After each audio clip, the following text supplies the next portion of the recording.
we can't finish everything today. So we are picking it one after the other. So the first thing is all about introduction, all this getting started with data and co. But let me share my screen for all of us to see what we did last week. And yeah, okay. Let me share this. So for some of us, have you seen your result? I've started marking all your assignments. Eh? Okay.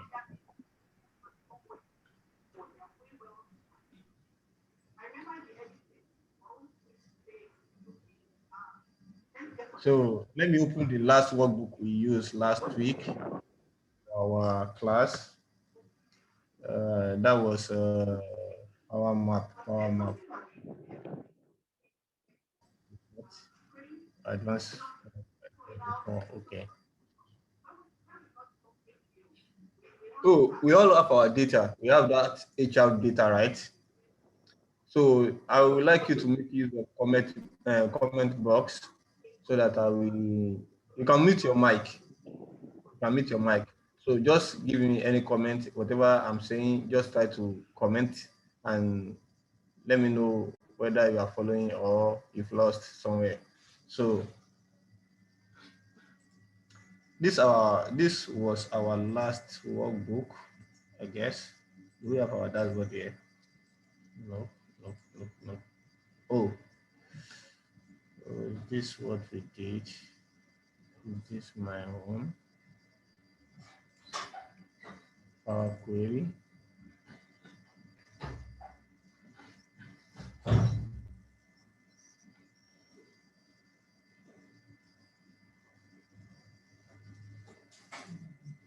So sorry guys, was this our last class?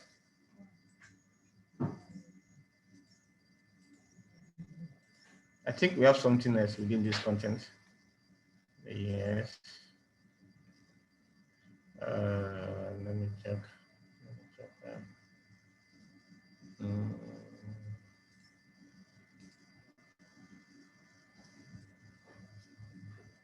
Okay, for those of us that doesn't have the HR data, I will share the file again.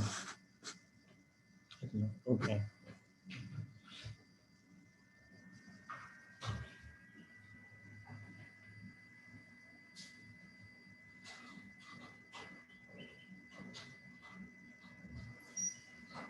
Let me check our dashboard. This. Okay. Now you have the HR data. You can download it from the chat. Someone wants to share it. Sorry, I'm still kind of lost here. I was trying to find our last report, the report we created last week under this data source. Okay, this is it. This was our. Is it this? Sorry, Mr. Hafiz, did you share this the data when you after working on it on last week? Did you share it back to the group? Yes, I did. Okay. I did. Oh, let me see. I can't. It was before you started doing all this. Okay. The original data, yeah, not this. Okay. This was Superstore data, right? Yes. Yeah. But if you can share the HR one when after you worked on it to be helpful. Okay. I think what we did last week was we saved our data within our source data in a data source, and we extract it with our what do you call it, with our Power Query. We get our data with Power Query last week. So now for you, those of us that we are saying that we don't understand most of what we did last week, I will quickly run through that. What we did was saving our data. We have HR data. We created a folder called data source, and we put that HR data, this HR master within this our data source, And the next thing we did was we went straight forward to new workbook in our Excel. We created new workbook. Under this new workbook,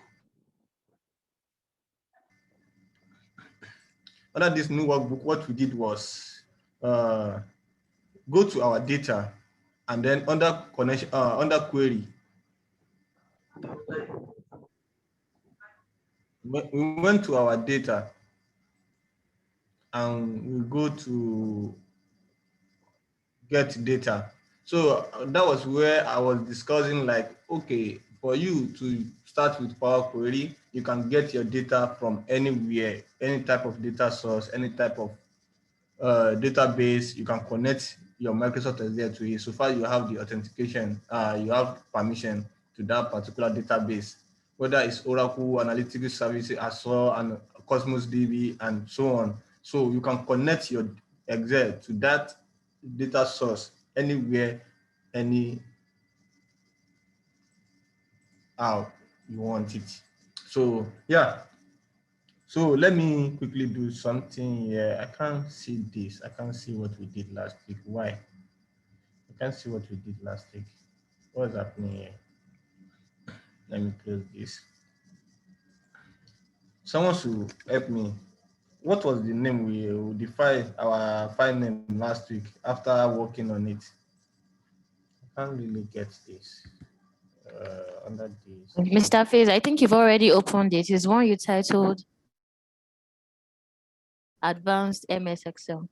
Oh, okay. Let me check it. Okay. Let me check under data. So after you've worked on your Excel, so far you are using Power Query, you import your data using Power Query. For you to go back, you can easily come to your data and then you check connections and queries. Under these queries and connection, you can click on it. Can you see now? It's showing that I have previous connection to a particular data source. So if I want to edit this, what we did last week, like go to data, get new data, and then we got our file from where? From workbook. So there are some people that someone messaged me that is using Azure 2013. Why using Azure 2013? What you need to do is install the add-in for Power Query. You install the add-in for Power Query. So when you install the add-in, it will automatically come to your comms add-in in your options. When you go to your option under add-in, then you select com add-in, then you will see your Power Query, everything there. So, and you can click OK. Now, okay, let me close this. Yeah, what we did is after importing our data, it automatically loads to where? To our Power Query. So let me do it again. Get data from where? From workbook, and then you select this. Then go to your data source. Where's your data source? And then you select your folder under data source. And what we selected last week was this HR master data. So it will open up a dialog like this. Select any number of tables you want to pick. You can select multiple. So you can click all these tables, check anyone you want, the one you don't want, then go to transform. If you are using as a 2016 or 2019, it's possible for you to be seeing edit here instead of transform data. So you'll be seeing edit. So after that, when you click on edit, it will take you to Power Query Editor. So when you right click on this is my Power Query Editor.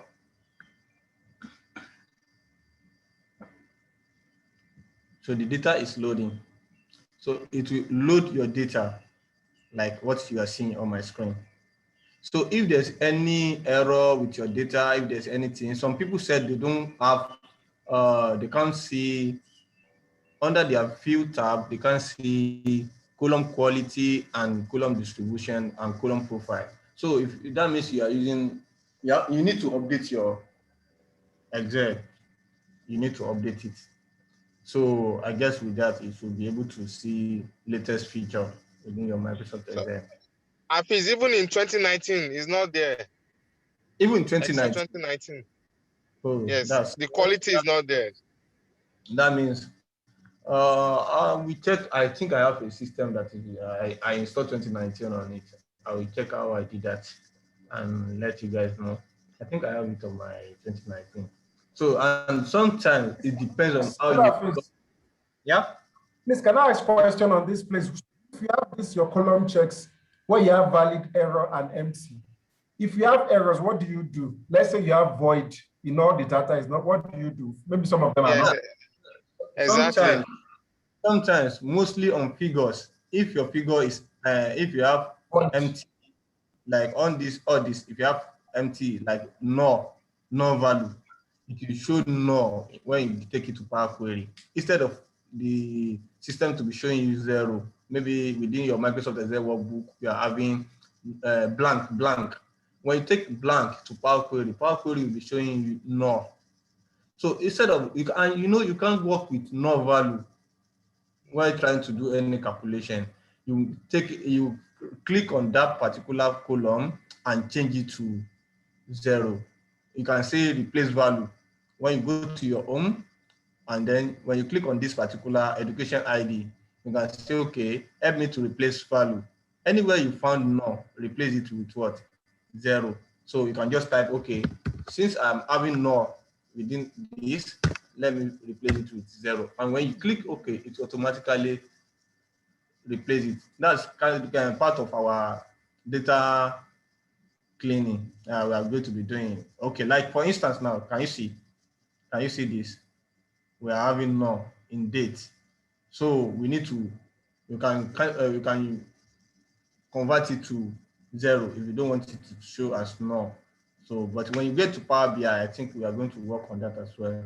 So we imported our data to Power Query. After importing it, we try to check all. Is there anything we need to do? Is there any error we are having within our data? If there's no error, then you are fine. You need to load it to your Microsoft Excel. Now, I said that 2 things that day. Is either you load it directly to your workbook or you load it to your data model. When you're loading it to your data model, that means you have large number of data. And possibly your data might increase based on your daily activities. A time will come that, okay, the data will exceed normal Excel workbook limits. So you need to what? Kind of think ahead, like, okay, in future, what if I'm having over 1 million rows of data? So when you are working for an organization that you know that they consume data every day, like they have new data every day, try thinking of using data model so that by the time it won't be like you are working twice. Yeah. So the work that you're supposed to do once, you are doing it repeatedly. So when you get to the stage where you have over 1 million rows of data, you can you now say, okay, let me move this to data model. No, you can do it right away from beginning to make your work more easier. So when you take your data to data model, it helps you to run advanced analysis on your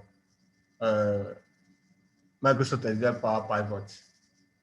So after loading this, let me check.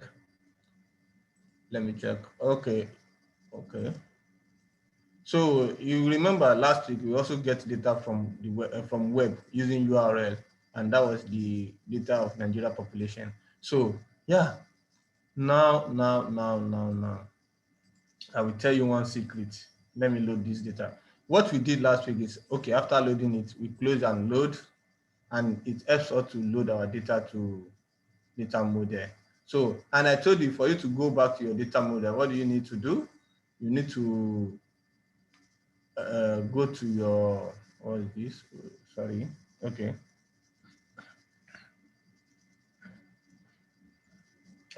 So now you need to go to your data under this data tab, under this data tools. You click on this, go to Power Pivot window. So this is our Power Pivot window. This is our Power Pivot window.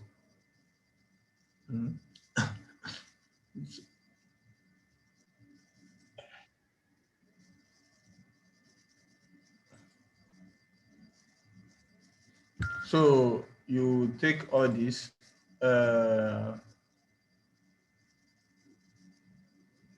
under this data, you can also go to data, okay, data 2 and do this. So click on this. It will open up your data model, your Power Pivot window, and this is it. And from this place, that was where we started doing what? We started creating our pivot chart. So if you could remember, if you watch the video again, you can see. You will see what we did there last week. So like this now, we also work on demography, geographical data. Like if you have regions, if you have states within your data, and so far you know that those regions are existing in on our map, you can easily go to where, when you have your data, let me say this, where is it, I think we had one population data last week. Okay.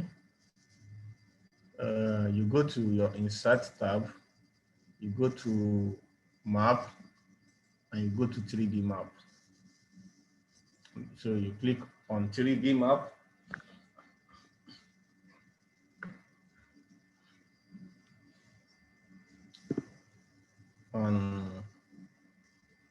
You will start working on this. So can you see?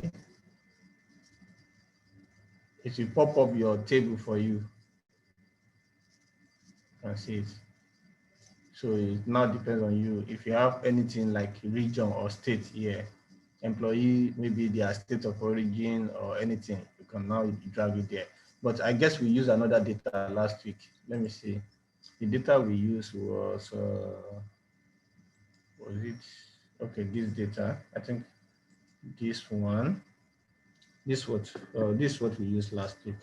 So, like for instance, now you can separate this data now, right? Let's say from behind, let's remove how many alphabets.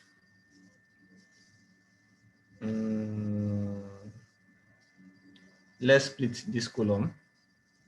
Let's split it. Let me insert another column here. And then let me split this into column by going to my data tool, test to column. So I want to do fixed width from where? Fixed width from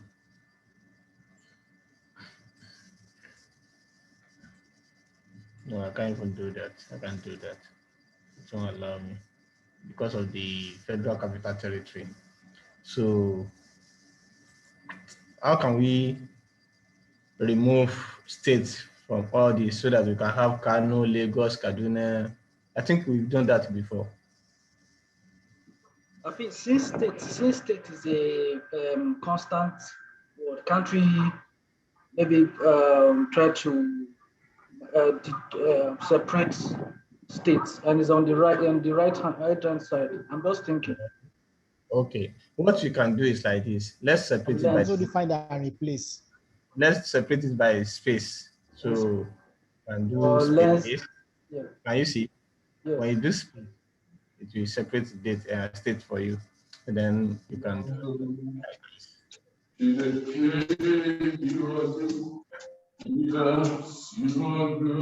reason why you are having this is because of another some states, like all these cross river states, we have more than one space between them.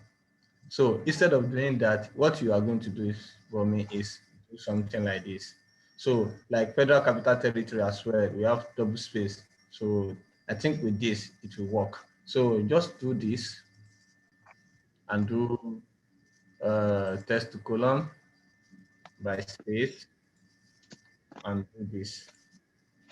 Then click on finish. Can you see? Can you see? So you can easily do what? Remove these two columns. When you do that column, you don't need this within your data. You can remove it. So this kind of data now, you can easily say what? That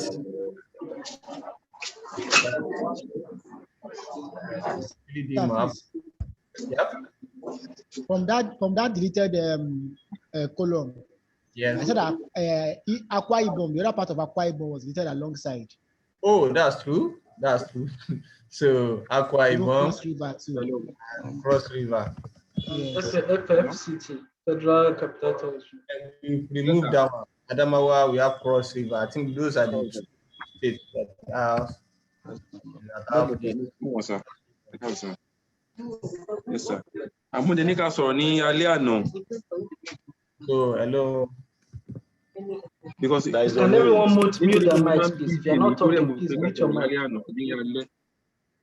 Okay. I think I need to mute everybody. I've even done another payment now. I want to call that the settlement. Okay. Because I want the Please, Mr. Please mute everyone, please. That's what I'm trying to do now. What we want to do is to clear the whole bill.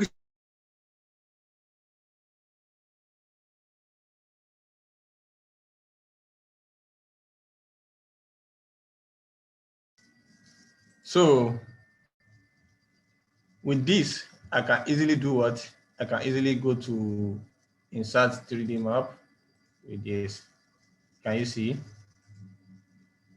Can click on this.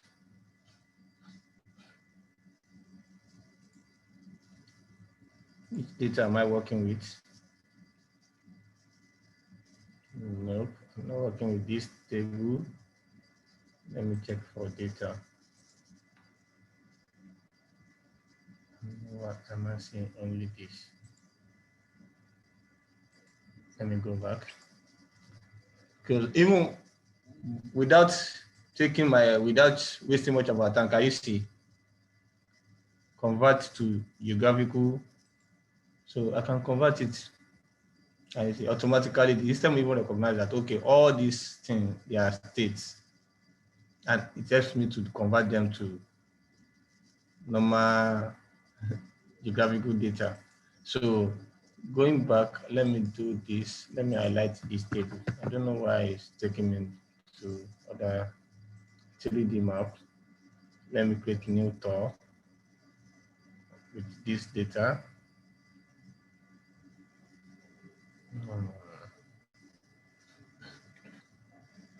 Okay, can you see now? So I'm using this data now. I'm using this state. Then let me rank them with their population. Population 2016. So let me put it there as their height. So, and let me make that population to be their, or let me make the rank to be their category. Can you see? So I told you can change your map to flat one, or yeah, I think it's perfect like this. And do something like this. So you can increase it.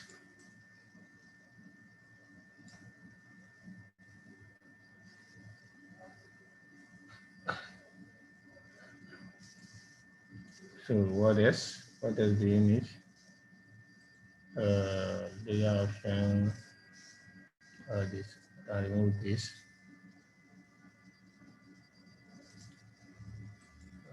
Do something like this.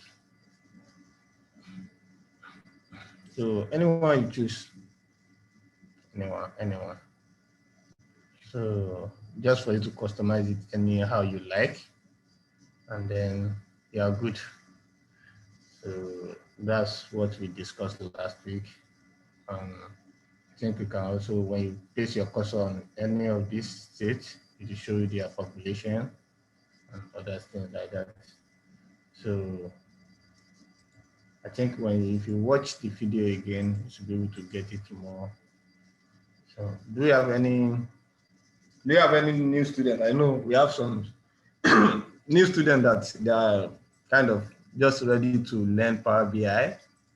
So if you are just joining us today, you can raise up your hand, let everybody know that you are a newcomer. So, but you can probably you know Microsoft Excel more than all of us. So, good. Okay, we have a new person here. We have someone here. So, okay, we have another person. Okay.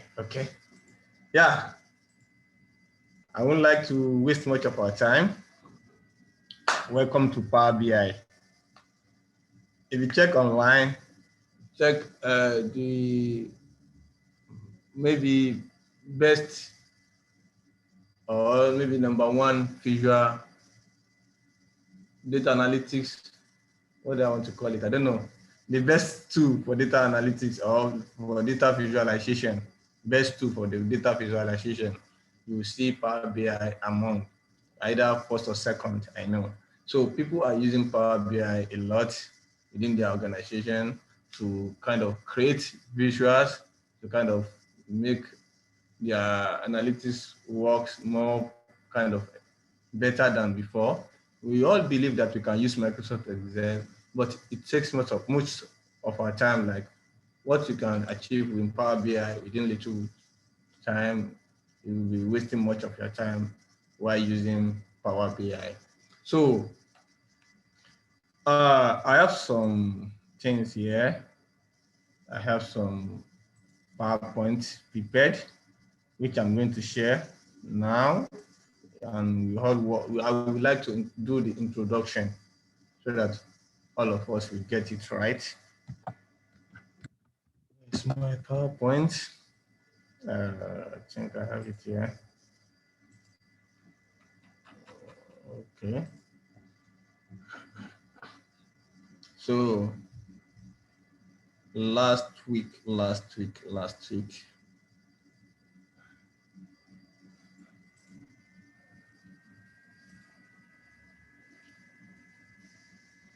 want to present this so that everybody can see. Getting started. Where is my introduction? Introduction to Power BI.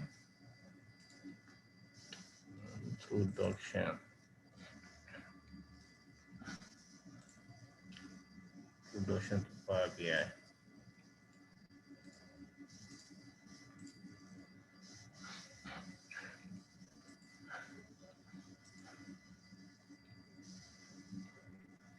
Power BI. Okay, I've seen it.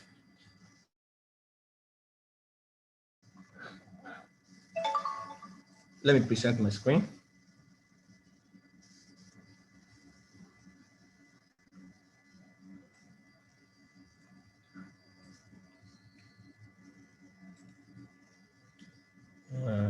Present overview. And then we have this.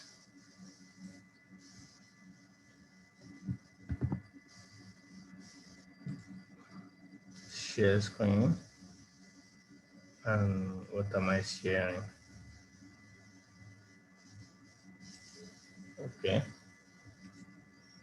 Please confirm if you can see my screen.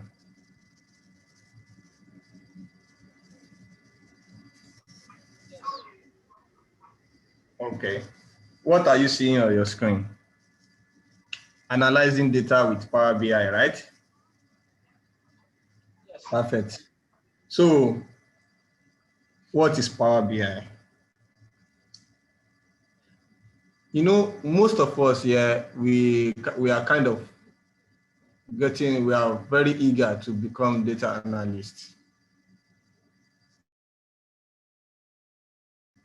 But do you want to get certified in this aspect, or you just want to learn it for learning's sake? Like, okay, let me just have the skill. Either of the two, you need to really understand the practical aspect of this, not for you to just go online, read, and then go and write exam and get certified. No. What if you get certified and you can't do what they ask you to do, maybe when you get any job offer or anything like that? That's very wrong. So the name of the exam is DA100 under Microsoft. We all know that Microsoft, Power BI belongs to Microsoft. They are the owner of Power BI. So for you to get certified under Microsoft, you need to pass this exam. When you pass this exam, that's only when they can certify you. Like, okay, oh, you are now a data analyst. I hope you all get that. Give me a minute, sorry.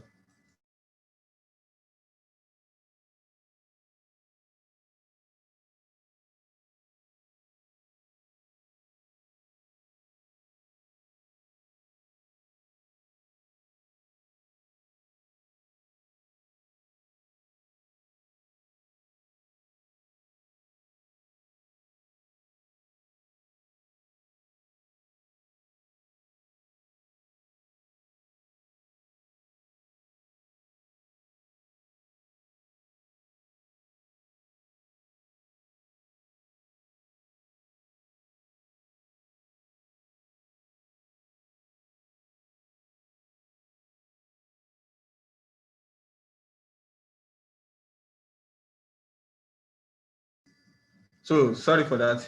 So now getting started with Microsoft Power BI. What do you need? What do you need to know? Let me quickly run through this. Introduction. What next? So we don't need all this. Okay. Being a data, trying to become data analyst, what your role will be like? What are you going to be doing? So can you see my screen? I don't need to read for any one of us. You all understand what you are doing. So it's enable you to maximize the value of their data assets using Microsoft Power BI. Designing and building scalable model, cleaning and transforming data. Where you'll be working most is when you are cleaning and trying to create a data model within your data. Advanced analytics capability that provide meaningful business value through easy and comprehensive data visualization. The next thing after being able to consume data is for you to translate this data to visualization to visuals, whereby all of them can really collaborate with it and say, okay, they are understanding what you are doing, and like they are understanding their business based on what you are giving them, the visuals that you are sending to your top management. So whatever you are giving them, they should be able to consume it. They are the end user. They don't care about your data, so whether it's structured or it's not structured. So the only thing you need to do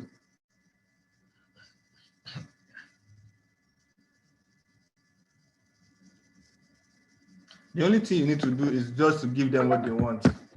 Then have fundamental understanding of data repository and data processing, both on premises or on cloud. You know, most of us, we are familiar with maybe keeping your data with Microsoft Excel. What if your data is not within Microsoft Excel? What if your data is somewhere in the cloud? Whether Amazon cloud, whether Azure for Microsoft, or even what do they call these people, Huawei. Any cloud you are using, I don't know.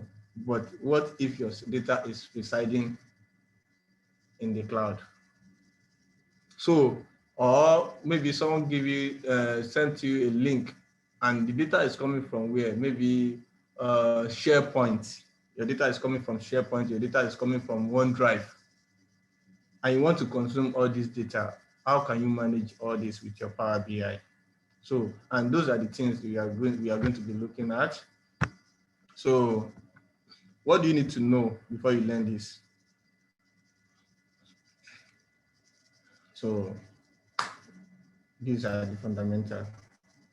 So you don't really need, you can still learn Azure later because you are using Power BI. They are recommending that, okay, you should go and learn Azure just for you to understand the cloud, how to operate within the cloud. So, yeah. So we've all seen this. I've sent this one to our Slack channel, and also I think I sent it to I sent it to Slack channel.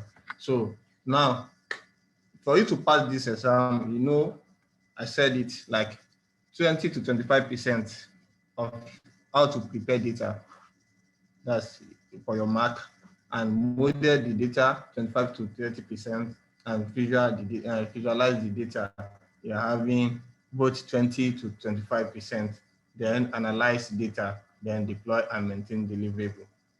So, we all know that Power BI, you can have it as we have Power BI desktop, we have Power BI service, and we have Power BI for mobile, whereby you can get your data on the go. So I think for this where we are going. Now, let me go back. Let me go back and start with get data. Getting started with our data.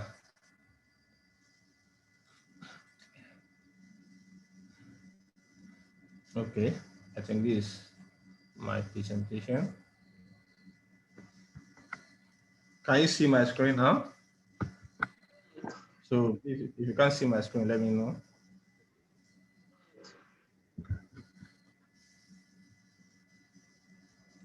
I'm coming. Can you see my screen, please?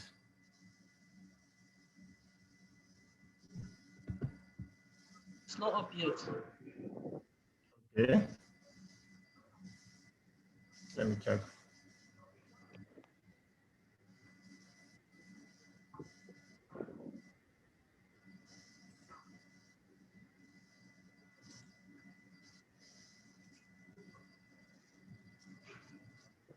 Can you see it now? Okay, perfect. Yeah, getting started with your data. In Power BI, for all of us that we've installed our Power BI on our system, you'll see that the first option you have is what? Get data. If you are not bringing any data to Power BI, then you are not ready for work. So for you to have data within your database, within your Power BI, you need to get data into it. And that's what I said earlier, like, I don't know where the data is coming from. Whether it's coming as a JSON format or your data is coming from NoSQL database. So if you are a programmer, most of us will deal with either structured table or unstructured table or tabular table or on normal raw data, whether it's JSON or whether it's XML format. In any format your data is coming. And if you are a normal person, like you are familiar with Microsoft Excel, whether your Excel is coming from OneDrive, your Excel is coming from SharePoint, or your Excel is coming from list within your Office 365, you just have to get this data into Power BI. Yeah. So what else? So in this lesson, we want everybody to understand how to get data from where? From various data sources. Optimize this data performance in case you don't want anything that will delay your report. When you are connected to some database, they are very heavy. It can take you up to like 15 minutes, 30 minutes, even 2 hours to load data. And then if you have any data error, how can you resolve it? That's the reason why we have that our visual view tab, where you can check your column quality, column distribution, and other things like that. You are going to see it within your Power BI, the way we have it in our Power Query within Microsoft Excel. Don't forget that. So let's start. So let me minimize this. If you can see my screen, you can see introduction to getting data. The first step in data analysis process is to identify and getting your data. Yeah, this is Microsoft Power BI, connecting to anywhere with what? Don't forget, this Power Query is very, very important. This Power Query is very, very important to whatever you want to be doing within your Microsoft Power BI. And don't forget as well, if you want to analyze data with Excel, and you want to clean data, you want to keep the record of whatever you clean so far within your data, you have to work with Power Query also within your Microsoft Excel. The same Power Query you are using within Microsoft Excel is what we have on our Power BI. Now, can you see? I can connect my Power BI to what? To my Sales Growth SharePoint, Sales Data Microsoft SQL Server, just to let you know that any source your data is coming from, you can connect your data with your Power BI to it. And we have HR data as well. We have data, warehouse app like Cosmos DB, finance and analysis. Anywhere your server is, your data is coming from, you can connect to it. That's the meaning of this diagram. And the next thing here is what?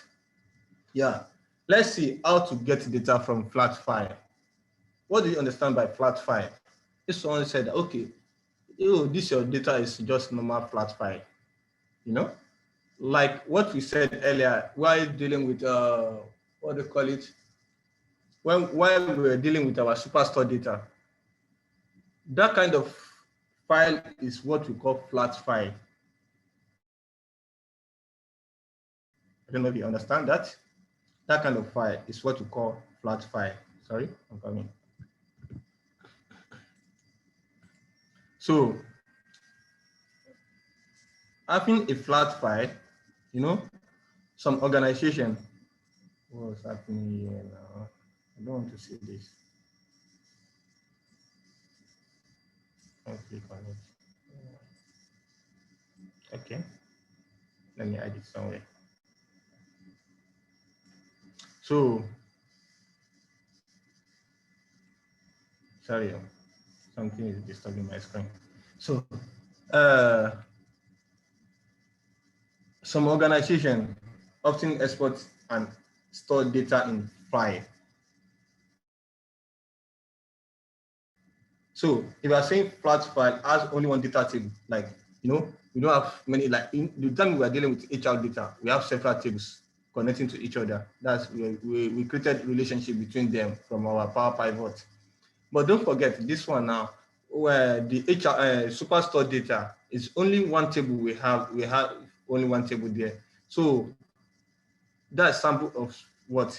Flat file. Some organizations, they don't even want you to connect to their data. They just tell you that, don't worry, we are going to export the data for you. And they are going to export it into ordinary normal file, like one single table. So like the file doesn't have any hierarchy, the file doesn't, most common type of file like CSV file, you understand? Sometimes we have CSV file so that by later they can separate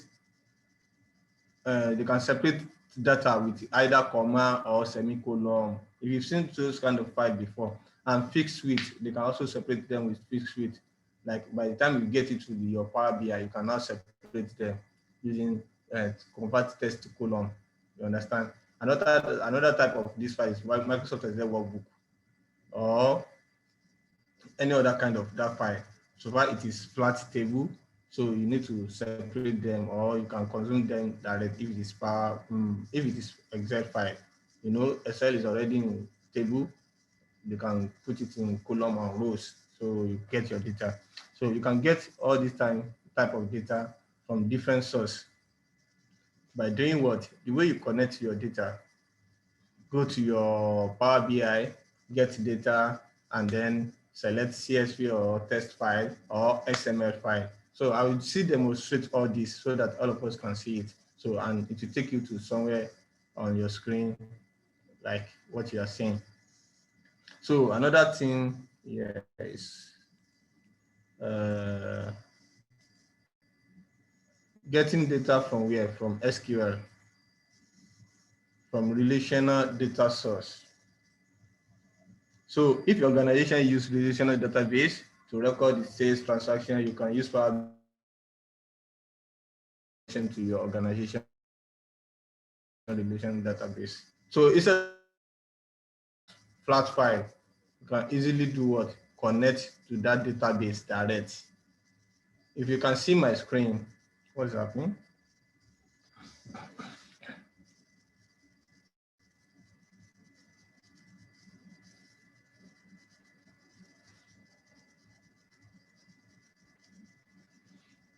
So coming.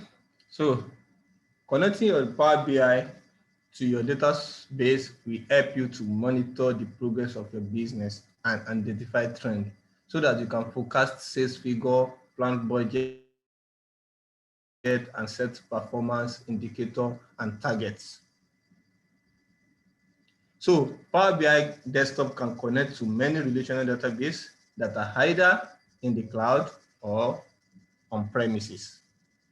I want you to both kind of, let me say, get this different clearly. We have on-premises data sometimes, and we have cloud data. Some people keep their data on Azure, Amazon, and so on. While some people decide, okay, our data will be residing on premises. We don't want to take it to the cloud for security purpose and so many things like that. So for you to do that, you click on Get Data, and then you select the data to import either from any SQL query, and then you connect to your database. So far you have username and password that leads you to that particular data source. I hope you are getting it. So the next thing here is what? Getting data from earlier. NoSQL is nothing but what? Non-SQL database, which also refer to what? Non-relational. It's a flexible type of database that doesn't use table to store data. So a sample of this kind of database is like, if you are a programmer, you have heard of MongoDB, always stores your file in JSON format, I guess. Yeah, if I could recall. Change JSON format, or you go to, or if you are using Azure Cosmos DB, Azure Blob, or table storage. So with Power Query Editor, you can connect NoSQL data which resemble a table with row and column, and relate that data to other source. So the way we connect to our NoSQL is just for you to go to your Get Data and go to either Azure and select Cosmos DB, if it is Cosmos DB you're connecting to, or any kind of data source. So another thing is get data from application. You are getting data from application. Like you can say, to support daily operation, organization frequently use range of software such as SharePoint, OneDrive, Dynamics 365, Google Analytics, and so on. So you can also connect your Power BI to combine data from multiple applications to produce more meaningful insight to your report. You understand? So when connection to database, when connection to data in an application, you kind of begin to get data from different sources. Like for instance, now let me say you have an app and people are using it in markets, and this your app where the data is saving. Maybe you are connected to the data source. Like for those of us that are familiar with Power Apps, sometimes we create our database like a table, or let me say we are not using what are we calling this? There's one name we normally use in Power Apps to create entities. So I will recall. So when you are connecting to your database, your table, maybe you are using SharePoint list, for instance. We are using SharePoint list. So, and you connect this SharePoint list to your Power Apps. You are creating an app using Power Apps, and you make your database to be a SharePoint list. So you can also connect your Power BI direct to your SharePoint list. And the moment people are using your application, it immediately reflects within your SharePoint list. And SharePoint list will now take it to Power BI, and Power BI will connect to that SharePoint link and give you real-time update of your data. So, and those are the kind of things we need insights from our data at any time, any moment. So analytics service, you can get your data from there. So for instance, now let's quickly recap this. So if you have any answer, you can drop it. So for the first one, what do you understand? For the first question.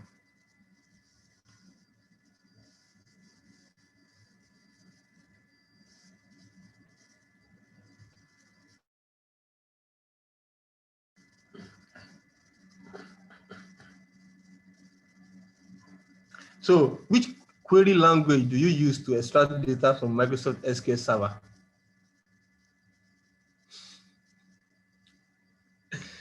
So you want to connect to SQL Server, do you need any query language?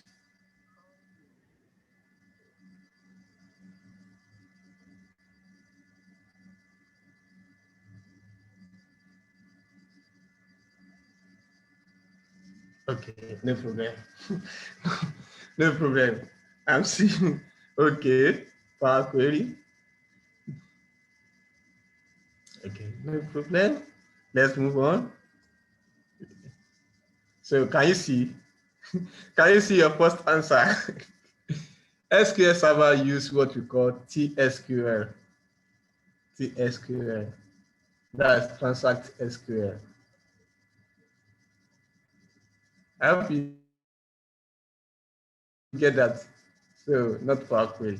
Power Query is just an app. Even if you check Power Query editor, the advanced Power Query editor, like to give you like the language used by Power Query is what we call M language.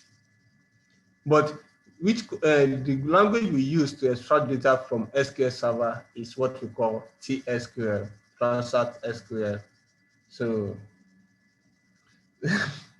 so you are creating Power BI report with data from Azure analysis service queue.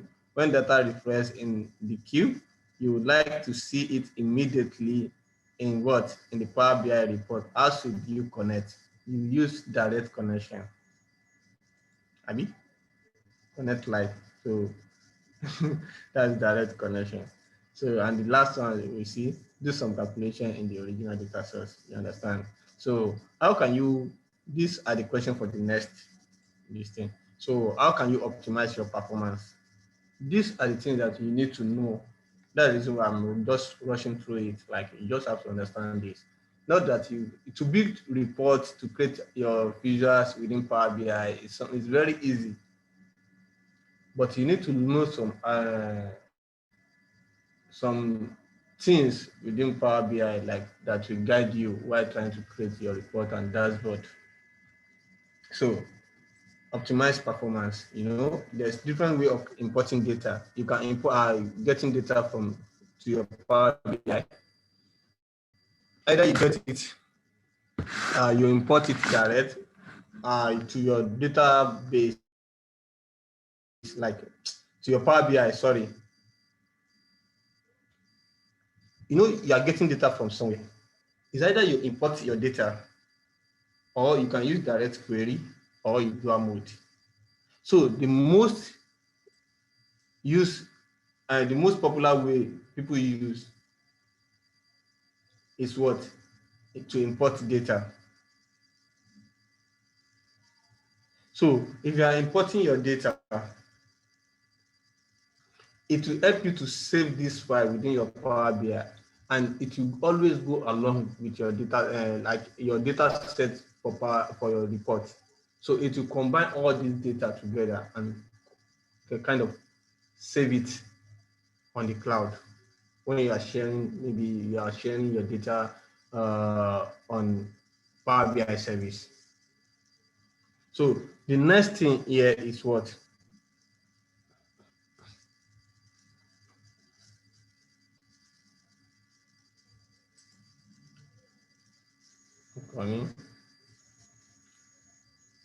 Using direct query.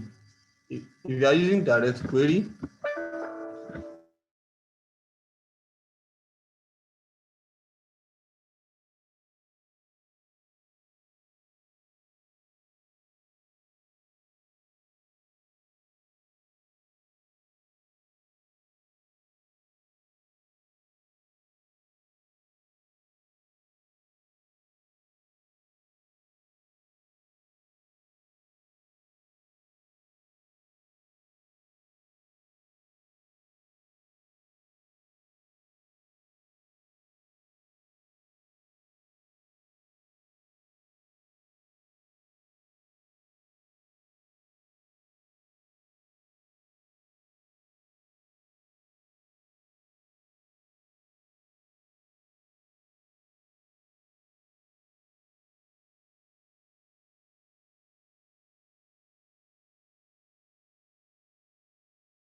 Okay.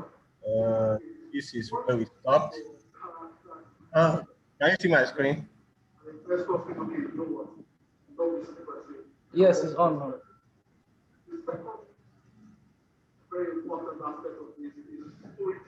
Okay. So we are trying to talk about how to optimize our performance of your data.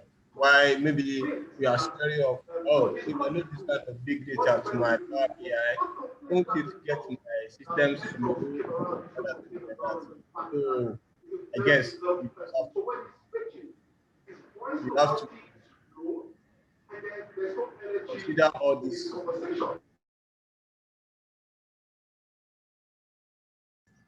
So what do you need to do? Either you import your data, or you do direct query, or you use dual mode. Meaning, when you're using the import direct, it will import your data set to your Power BI. If you're using direct query, that means your database is where it is, and then automatically your Power BI is connecting to that database, getting data from there direct, and interpret it on your visuals. If you are thinking of using dual mode, that means you are thinking of, okay, my data, some of my data are sensitive. I don't want to import them. I can import some and then do direct query for some. I hope you get that. So that's the difference between the three. So I guess this question always come out in Power BI certification. You always see this kind of questions. Like they twist this question and you think it's something else. So just be careful. That's the difference. Okay, are you still seeing my screen? Let me know. So let me do this. Let me be checking it. Okay, so the next thing is, okay, we've talked about this too. Occasionally, organization needs to address performance issue when it comes to report. So there's Power BI performance analyzer within your Power BI. So you can analyze your report to help you fix some problems and streamline the process. So anything that is not necessary, it will remove it, and some other things like that. So the next thing is optimize query performance. So in Power Query, it depends on maybe if you have every data source, so you can just kind of know what is good and know what you are using within your Power BI, within your data. So you can remove, you can change type of data type, you can change data type, you can do different,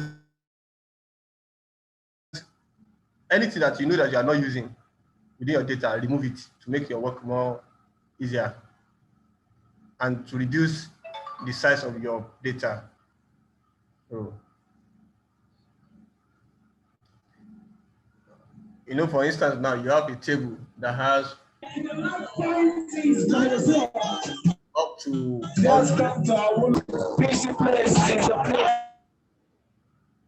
you have a data. Okay. Someone is still.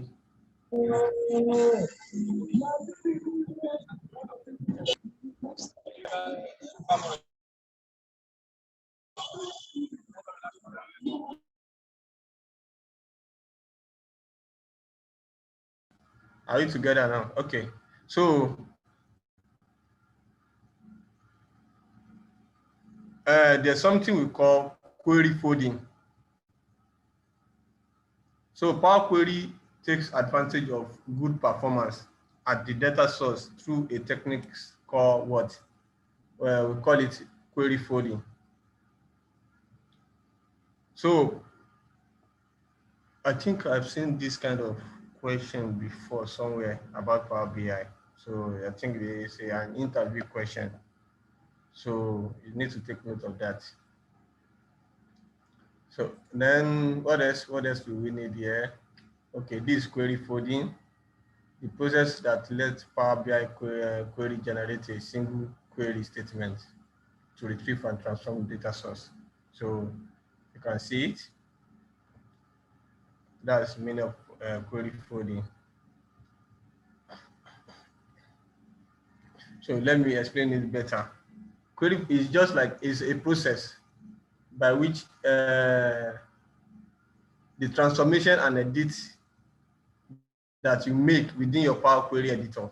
You know, while trying to do anything you do in your Power Query, it will save it. It will save all the apply steps.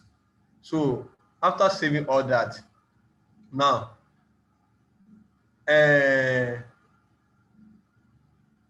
Power Query is trying to track all what you are doing with like tracking it with native query, which you call M language, or simple select SQL statement while you are actively making transformation. So this reason for implementing this process is to ensure that this transformation can take place in the original data source and do not overwhelm Power BI computing resources. You know, sometimes after, for instance, now you are bringing data from SQL Server. Let's take, for instance, your data is coming from SQL Server, and you realize that the transformation you are doing on that data is much. Like, you filter, you delete columns, you remove this, you remove that. So instead of doing that, why can't you apply it to your data source direct?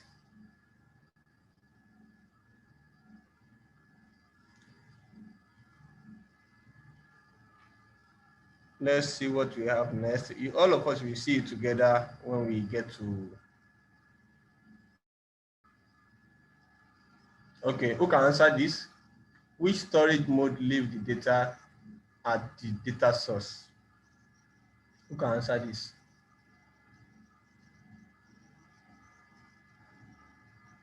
Let me check. No.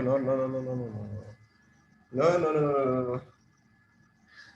If you import your data, it will bring the data and save it into your Power BI data set. If you import it. But the question says what? Which storage mode leaves the data at the data source? So when you use direct query, it will bring your data into Power BI. You are communicating direct to the data source. So the second one is query folding, right? Which technology improves performance by generating a single query statement to retrieve and transform data? Got it right. So the last one on this chapter is how to resolve data error within your Power BI. Imagine all of us will encounter this. Like for instance, those of you that are saying, can you send us the data we used last week, the dashboard? After querying my data source, to Power Query, send it to Power Pivot. If I send you that data, I don't want to hear noise. Don't even chat me up on it because you won't be able to run it. The reason is that the data source will be different. The data source I'm having on that particular file, if you check, it will be showing you my OneDrive, because the data is coming from my system. My OneDrive is on my system, and I save the data inside my OneDrive. So for you to be able to consume this kind of data, the data source must be the same thing. That is the reason why sometimes we are working for organization. You need to do what? You need to do your work perfect, because maybe you are creating a dashboard now after getting their data. you collect their data, make sure you save that document on your C drive. Because if you are saving it on your C drive, if you copy your document or your dashboard, everything, you copy that folder, just ask them, kindly go and drop this folder in your C drive. You understand? Kindly go and drop it on your C drive. If they drop it on their C drive and open up your dashboard, it won't affect anything.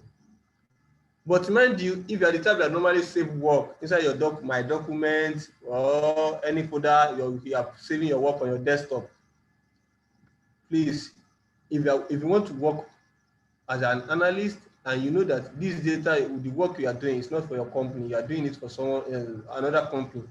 This dashboard, I'm going to copy it with the owner. The owner system, C drive is there already. They have their own local disk. You also you have local disk. That's what is relating both of you together.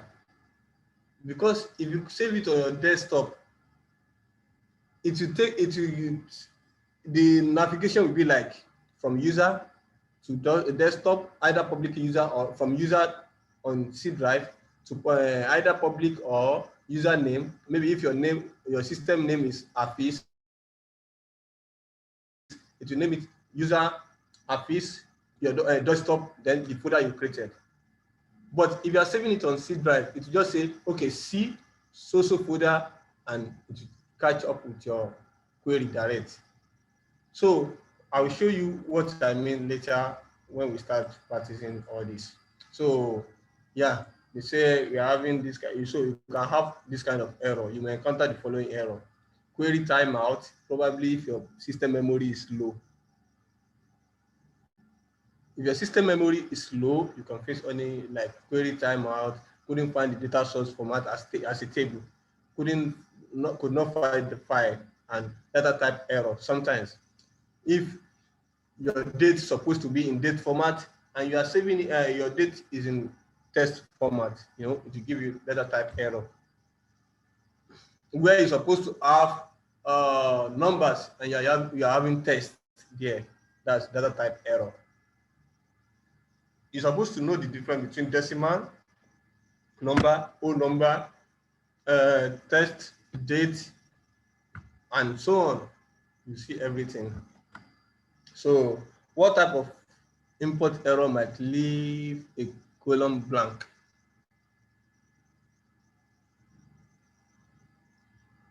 Who knows this?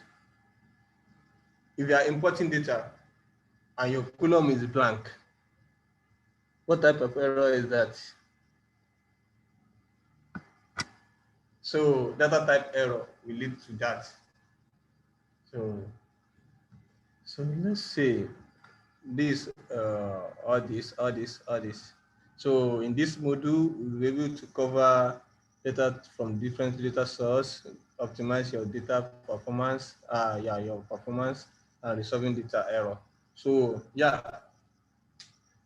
without wasting much of our time, I will like all of us to get Power BI installed on our system. I will be showing right away from the beginning. If you have not installed it before, I will start from beginning, from scratch, and show you how to get your Power BI installed on your system.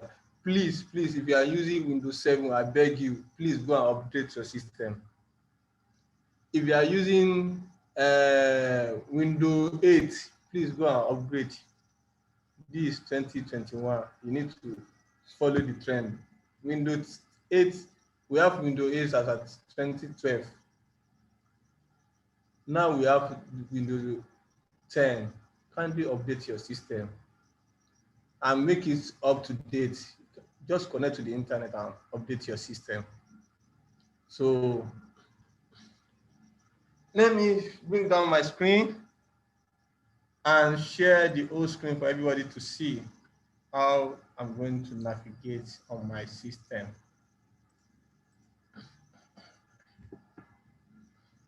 Okay, where are we? I'm sharing my screen again. Where is it?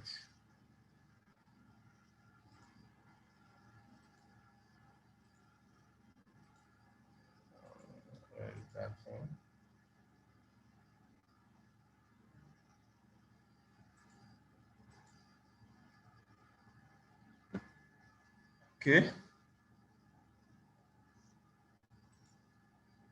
Share screen. I'm sharing my old screen now. If you can see my screen, let me know. Where is that? So I'm having my screen now.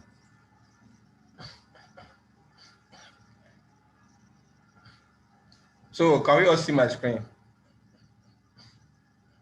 Kindly confirm that. How to get your Power BI. That's first thing.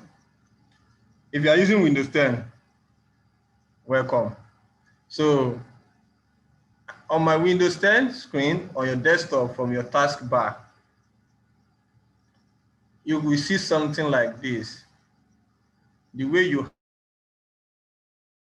have, if you are Android user, you know you have Play Store where you normally download your applications and games.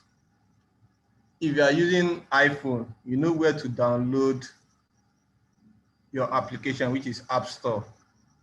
The same way you have that on Windows system, you have Microsoft Store because they are the owner of Windows.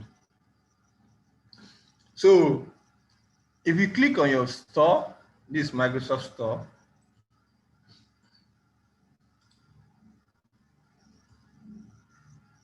you can search.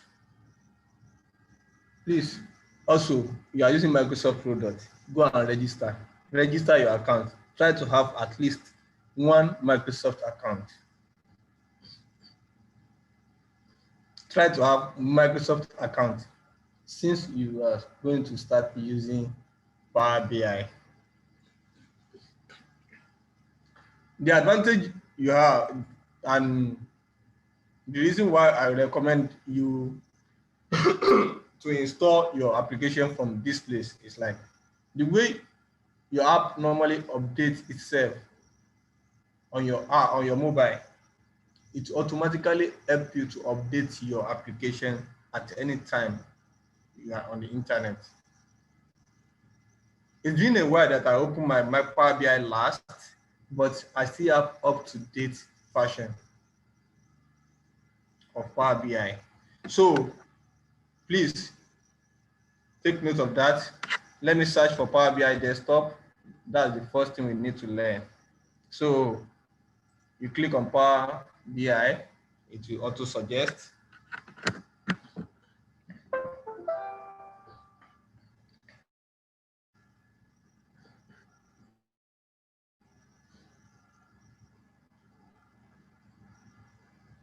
So can you see?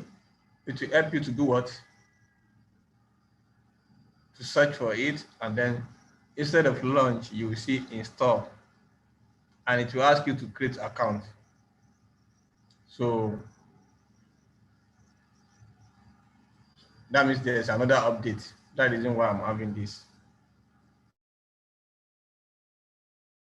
There's another update. So let's move on. After downloading it, you can do what? You launch your application. Let me launch this. Why now?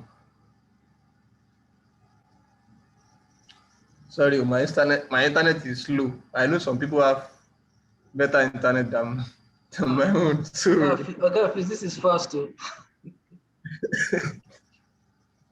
So I know some people. Let's see the update. There's an update. That reason why it's trying to download it like that. So let's just wait a minute.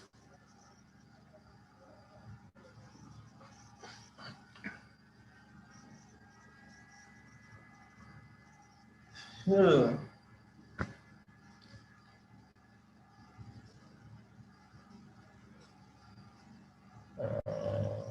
what is happening? 56. Okay.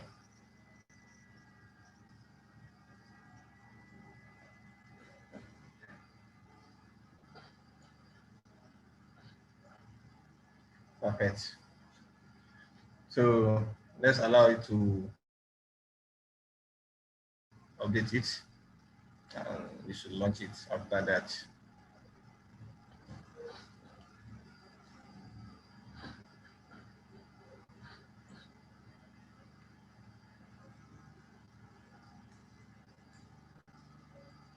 Where is it?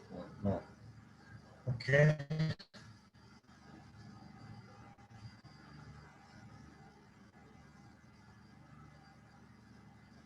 So, but if you are not downloading it direct like this, if you don't have Microsoft Store on your system, another way for you to do that is just for you to search on Google, like or just open your browser. Open this my browser. I'm using Internet Edge. Yeah, I'm using Edge, not Internet Explorer. So I think they've stopped supporting Internet Explorer. So just search for download Power BI. Download Power BI. Power BI. So it will take you to download Power BI.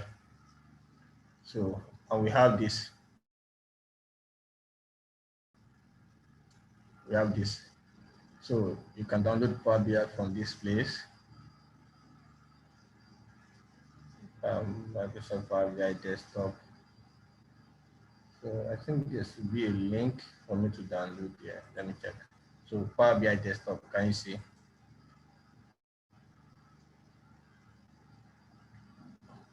So you can download it from this place. But mind you, it will recommend based on your system architecture, it will kind of show you the download button. My system is 64-bit. If I click on this, it will download 64-bit for me. But if your system is 32-bit, see another options here.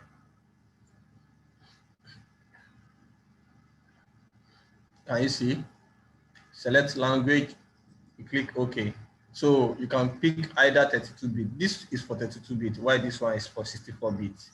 So just click any one of your choice and download it.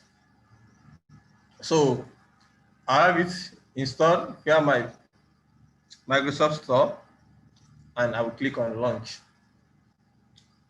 For the first time, welcome to Power BI. So let's see what we have.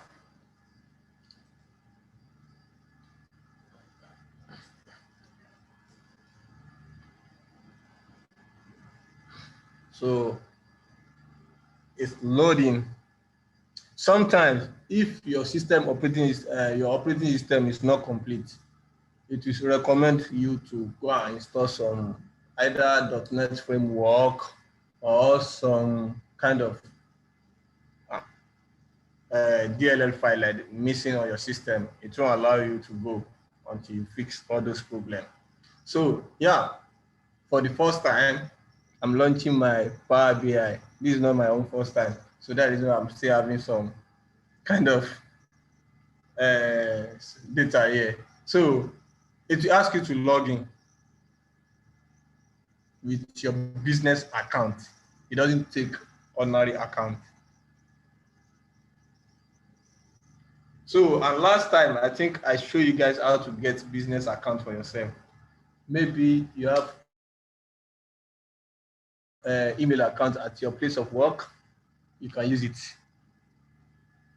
Or you can just try to generate one email account, the official email account for yourself. So like for instance, I'm using a Microsoft account to run my Power BI now. I'm not even using my organization account. So I have it here. I have my account logged in, and this gets data. This is first thing you will see. So I can close this, not necessary. If you don't have account, it will also work. You can create your report, just that you won't be able to share it. You won't be able to publish it on Power BI service. So the first thing is for you to work on Power BI desktop. After working on Power BI desktop, then you can publish your work to Power BI service online. After publishing it to Power BI service, you can now create your dashboard on Power BI service. Then you can convert it to mobile view in case for anybody to view it on mobile. That's the three platform you can run your Power BI. So let me close this up and let me minimize this chart a little bit and let's interact with the screen. The first screen you are seeing looks somehow, but it's very easy to understand.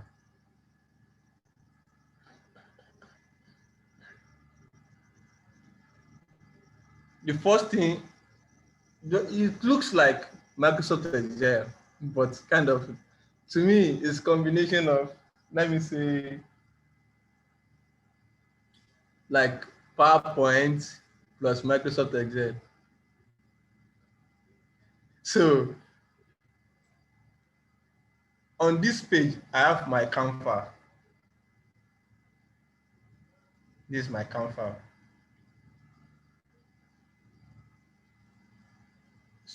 This is page one. I can add, like the way you have multiple sheets on your workbook in Microsoft Excel. I can add to it. I can add page 2, page 3. On this bar, from this side, your left-hand side, the first one is report. And on this report, that's where you'll be creating your visuals, everything will be, can do all your design here.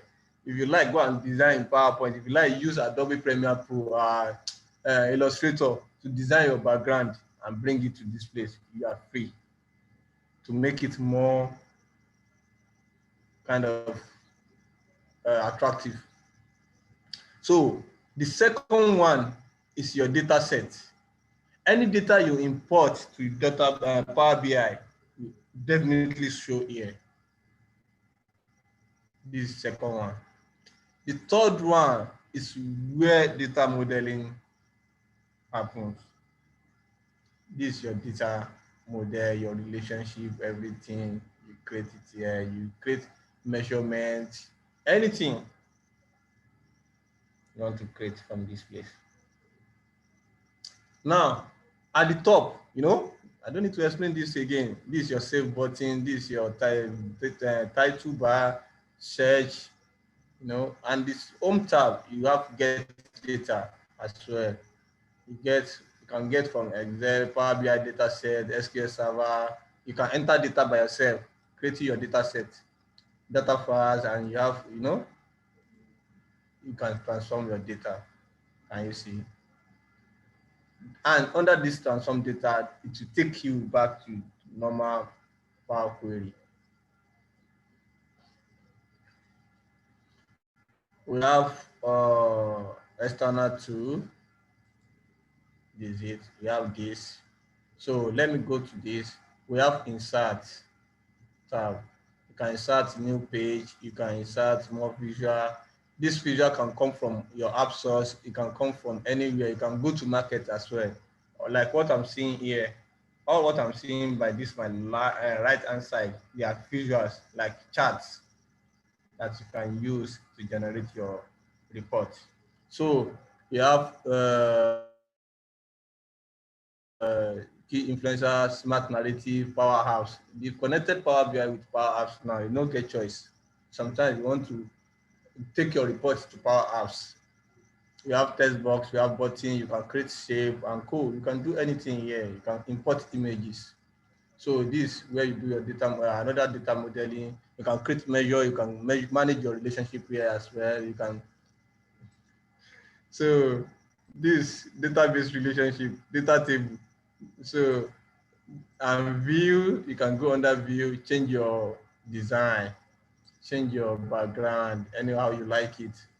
So page view, you can change it. You can pick actual size, mobile layout to see how your report will appear on mobile.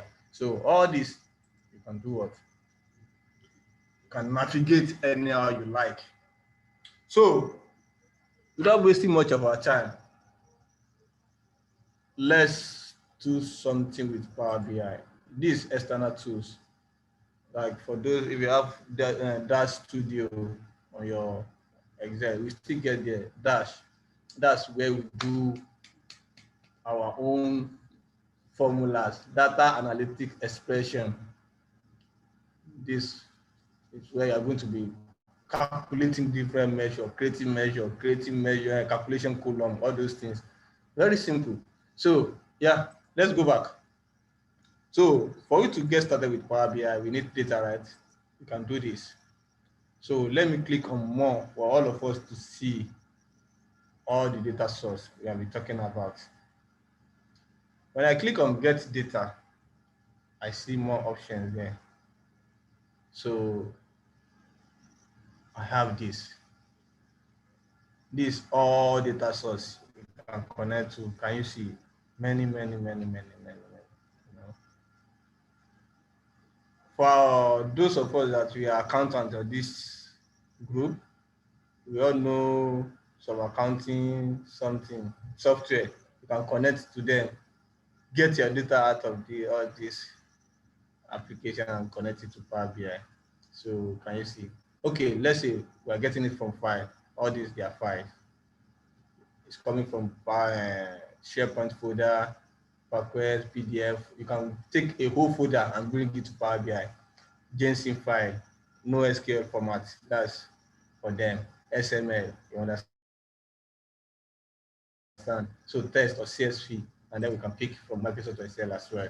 So let's check for Power database. So you know we have several databases like SQL Server. Like for instance, I have SQL Server on my system. I can connect to it. I have SQL Server Analysis Service, Oracle database, IBM database, Informix, MySQL database, PostgreSQL, Sybase, you know, SAP HANA. For those of us that use SAP in our organization, such as banks and co, most of them use SAP. So we have all this. So that's for database. So Power Platform. So I don't know if most of us, Power BI is also part of Power Platform. If you are hearing Power Platform, you have started learning one out of the platform now. Power Platform comprises of 4 applications: Power Apps, Power BI, Power Virtual Agent, and Power Automate. And if we are permitted, if you are allowed, I think probably we get to where we can import data direct. You can do sentiment analysis with your Power BI. What's people saying about Governor Sanwo-Olu on Twitter? As they are tweeting online, you are getting the data in real time, and it will be showing on your system immediately. It will be showing on your Power BI immediately.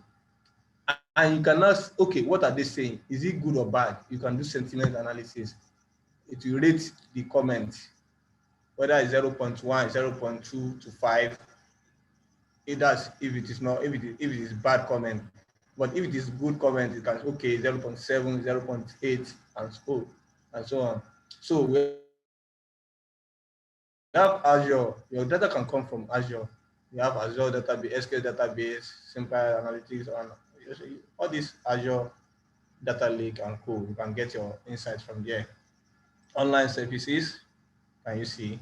So some people now feel like, no, the kind of database I'm using is not available here. Then why is something yourself? You have direct query.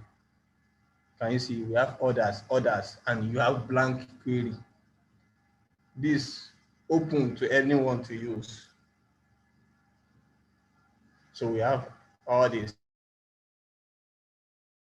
You have, if you are a child that like, you love programming, you like Python, you can import your Python script. Instead of you solving yourself using Metasploit to plot your graph, to do all this, do your script, take it to Power BI and do your visuals in Power BI. It will make your work more fantastic. So yeah, so you can import all your data from all this. Let's test run something. Let me take it up from, which data do you want me to use out of our data? Out of all those data I share with you guys, which one do you want me to use?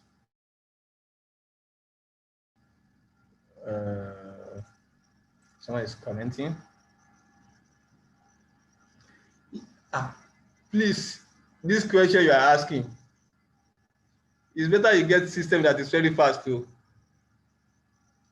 If I show you my system configuration, so my system is using SSD card instead of HDD. Maybe probably that's the reason why you are seeing it on my screen, that is very fast on my screen. So my system is SSD card and it's 16 gig RAM. So please, you need to get, if you are using 4 gig RAM, don't work with big data. Okay, dual quad core. Which one is it? Dual core or quad core? I don't know. So how many core? Because my own system is Core i7. I get, yeah, my system is Core i7. So my system is Core i7, 7th generation, and it's using SSD card. So please, you need to get something very fast. You can expand your memory by increasing the size of your RAM and so on. Yeah, 8 gig or 4 gig RAM is better, but 4 gig RAM, if you are dealing with big data, it will be kind of very slow. So you need to consider the kind of data you are working with. So if your data is not that much, good and fine. So you can still continue with that. So yeah, let's get data from somewhere. So we get it online, or we should use our Excel.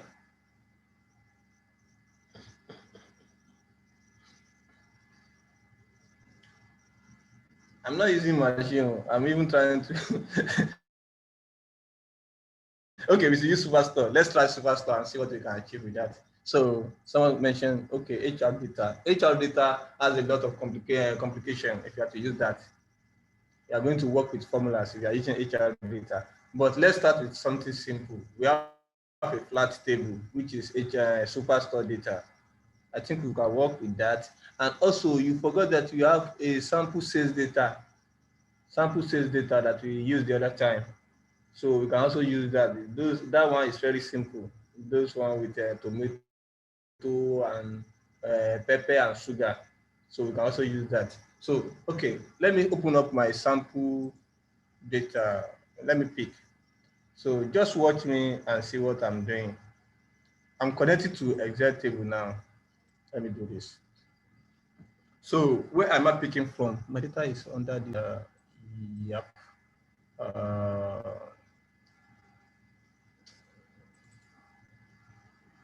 Under my data source. Am I have it here? Okay, let me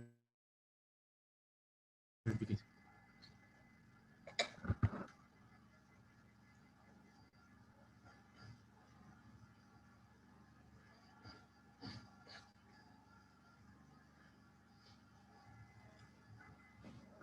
So can you see that I'm having something like the other time when we were trying to import data to Power Query? See, the same thing is happening here right now. So which one am I picking? I'm picking others. Other.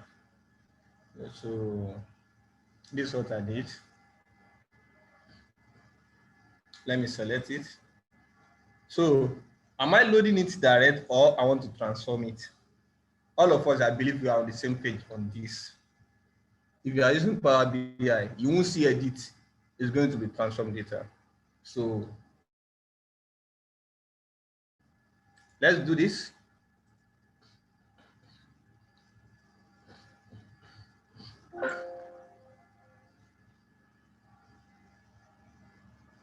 So it's trying to process the query.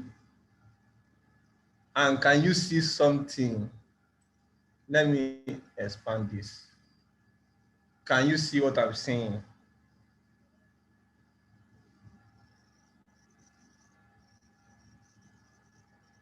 Ah.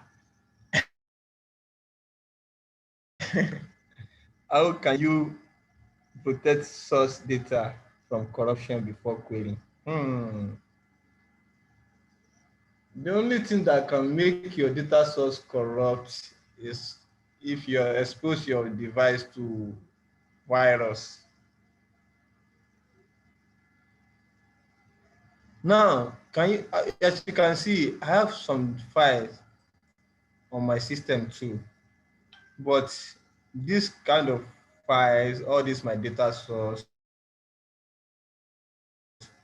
I do save them either on C drive or on my drive, either Google Drive or Microsoft Drive, which is OneDrive.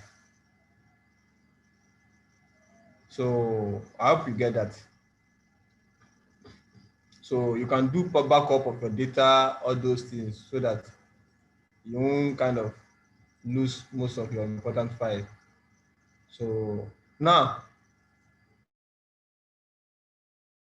after importing our data, we're having our Power Query open up again. So, but mere looking at this data, they just beautified this one. There's nothing different to what we have in our normal Power Query in Excel. I hope you get that. So, but this one is looking, is shiny. So we have transform here, we have add column here, we have view. There's some things that you don't see on your normal Power Query. So, but if you are using Power Query and this thing now, Power BI, you should be able to see column quality, monospace, column distribution, and column profile. Let's check for column quality. Can you see? Column profile, you can check.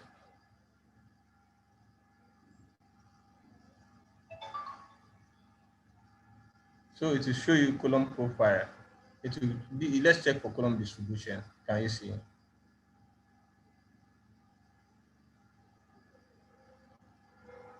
So showing that on this table, based on column distribution, column distribution here, showing that we have 373 distinct value and 133 unique. Is there any error on this column? Saying no. No error. Do we have empty or blank? No. So showing that we are having something.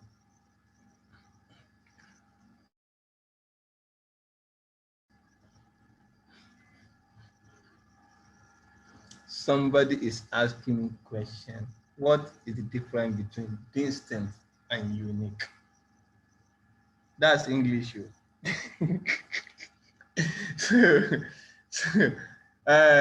But for me, as you can see here, distinct and unique, you know, the last time we were using one formula, like I said, in our Power BI,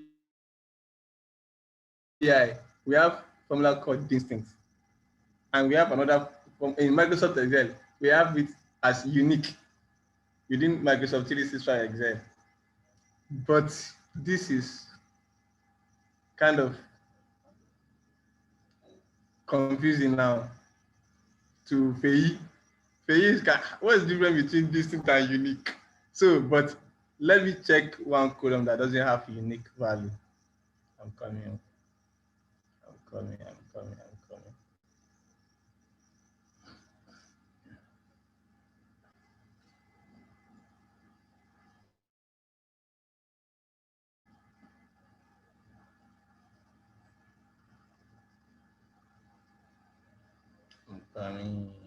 Yeah. Under ship mode. Yes. It's showing that under this, we have 4 distinct values. But unique is 0. Why?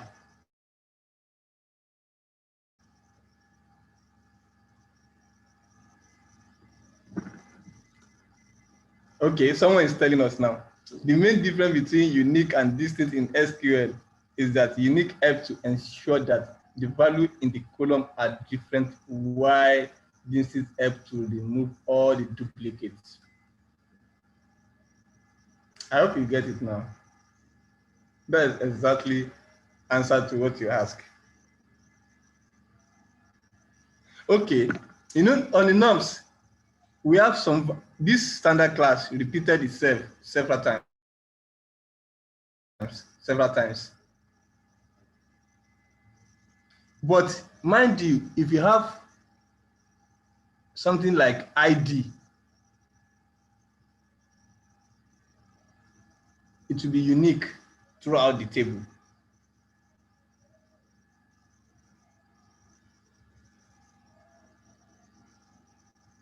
Unique value, it will be like you won't see it repeatedly, like it won't repeat itself in that particular column.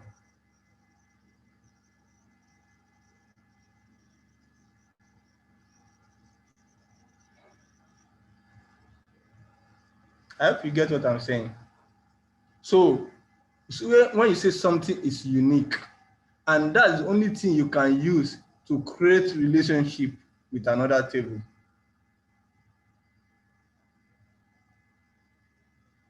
That's the reason why if you are creating ID for users, they will say that make it what? Make it unique. Don't let two users have the same ID. You are making that ID unique.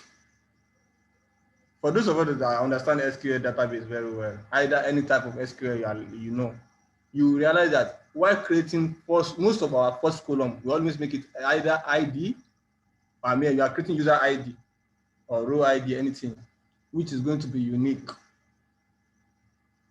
So that unique, make sure that what you don't repeat itself. And unique can be the same thing as, let me say, no, distinct can also be unique, but unique cannot be distinct. I hope you get this right. So can you see on this now, we have distinct, which is 4, we have unique 0. That means all what we have repeated themselves on this column. So we are good. So let me close the column profile, and after checking all your columns, you can remove them so that you make your work look better. So can you see? And check it across. Just check it across if there's any error with your data. So if we are good with this, I can remove column distribution too. And I can also remove this if I wish, or I can leave this. This is not taking much of our space. So yeah, so after doing all this, in Power BI, you don't need to stress yourself. Either saying you are loading direct or you are loading to data model. No. This one, you close and apply straight. Whether you like it or not, it's taking it to data model. So it's not like Excel. So let's do this. You can do close and apply.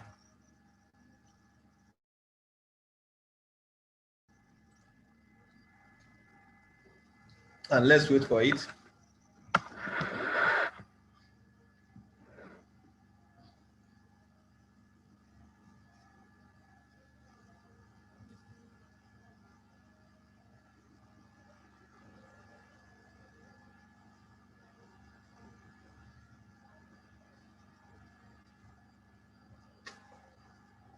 If you can't see my screen, just log off and log in back.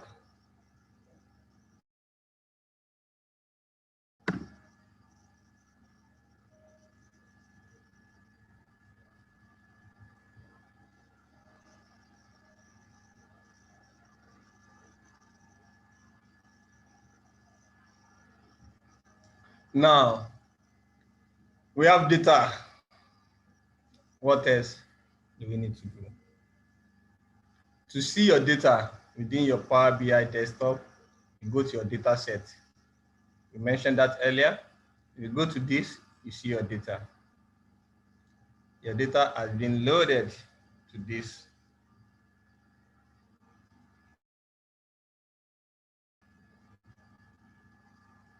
So we have our data here.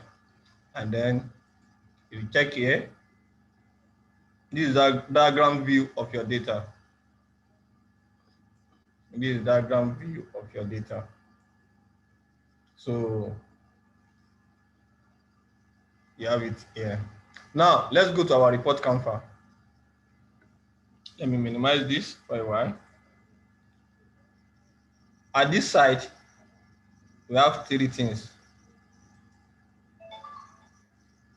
We have what we call filter, visualizations, and we have feeds. Someone is chatting. So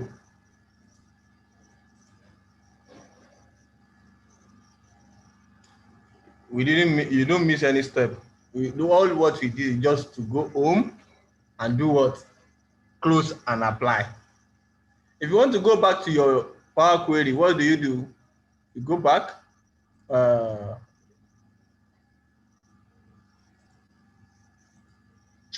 is that? Okay.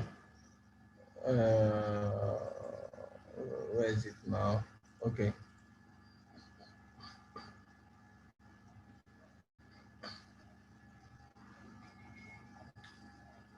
That's how to go back, and you can close and apply. This is it under Home tab.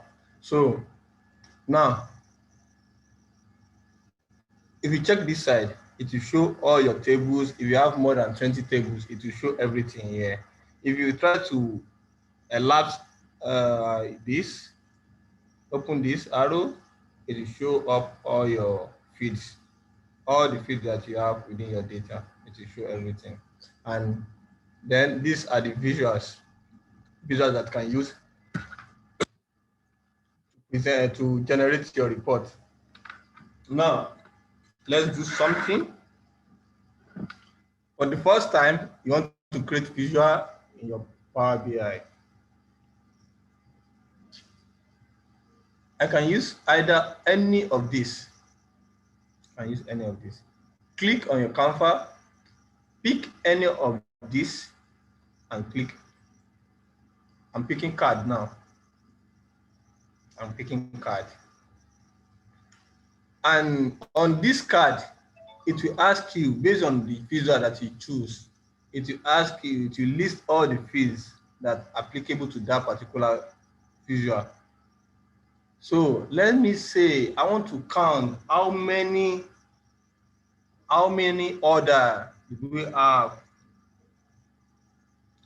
Using what? I can use my order ID, right, to count. Or I want to know total sales. This is it. I want to know total sales.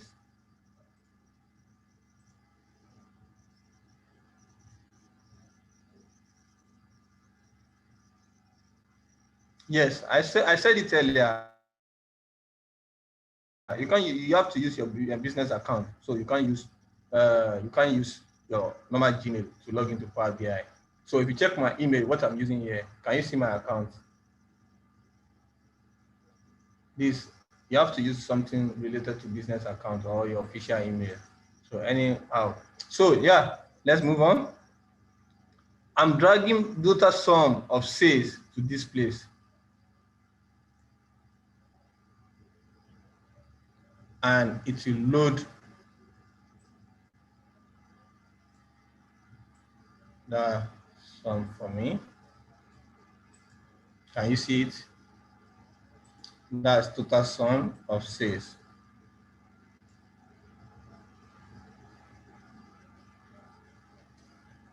Another thing that I can do with this is to know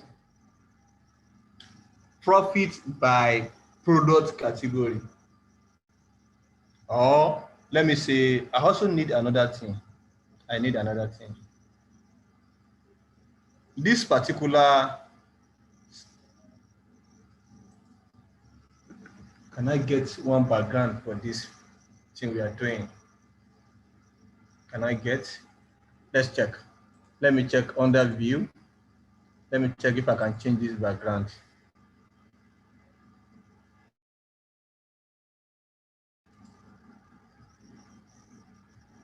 Is this making sense? Okay, let me do this. Let me go click within my Canva. I can go to format. I can save page background and transparency. I can do this.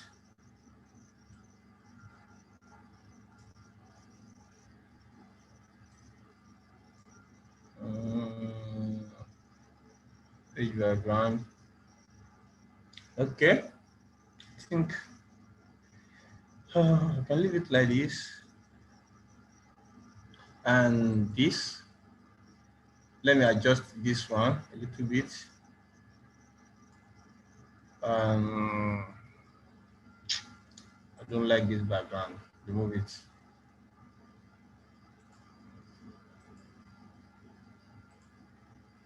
No.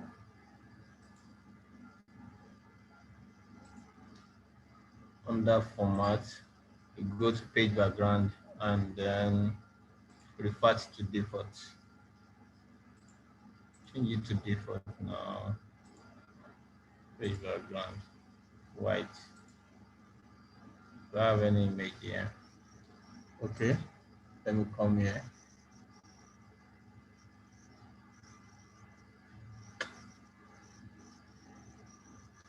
Using that one. So let me leave it like this. I will later use color for it. So let me do something like this. If I'm not using white, let me use something.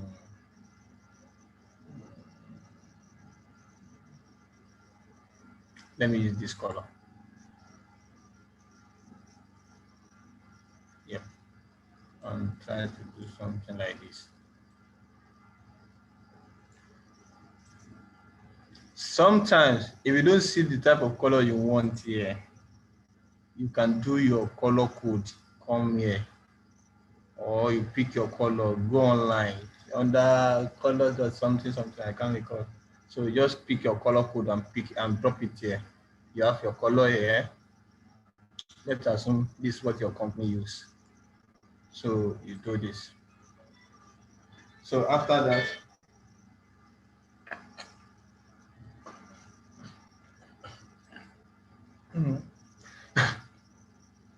so after this,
yeah.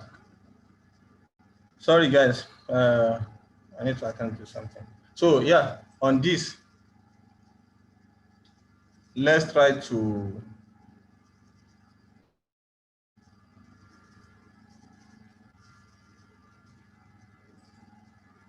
format this first. Come to your format.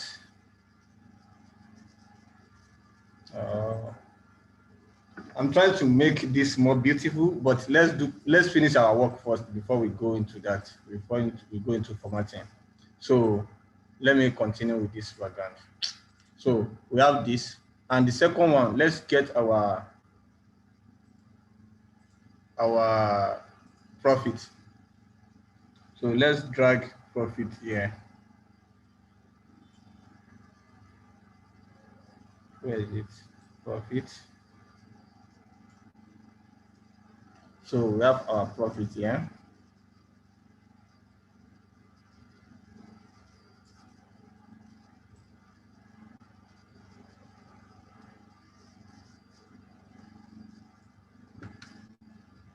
Then let's do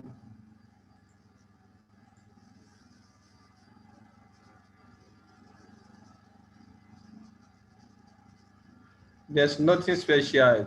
So the system, the Power BI will automatically help you to sum all your profit. Since you pick profit column, it will help you to sum everything together. If it is a million, it will convert it to something like this. You can see now the profit is 286,040 286.4 thousand. That is why you are seeing it like this. So just like normal way we see figures on our social media.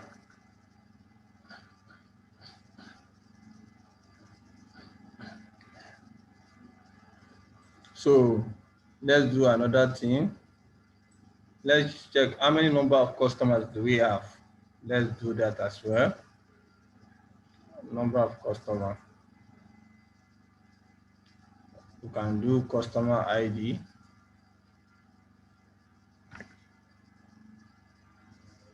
Sorry guys, give me 5.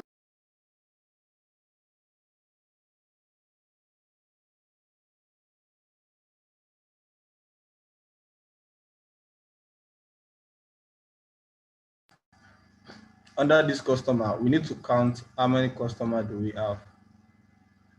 Well, this is giving me customer ID. No, I don't need that. I need to count the instant customer. Can you see now? So we have 793 customer.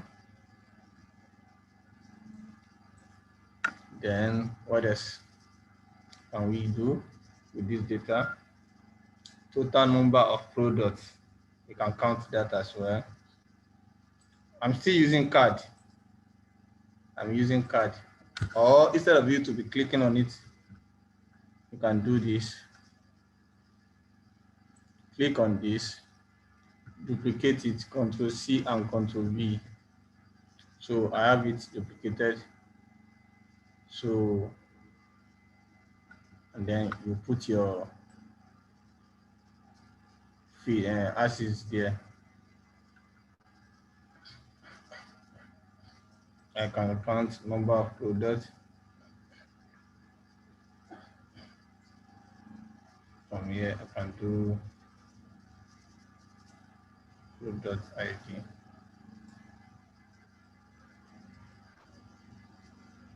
So I will count it.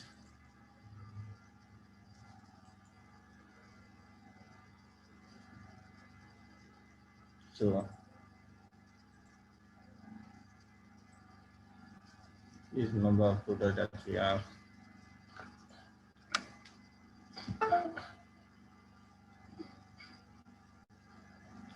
Then what else can we count? Let me leave it like that and go into, let's just say, profit by product subcategory. So let's use this kind of visual.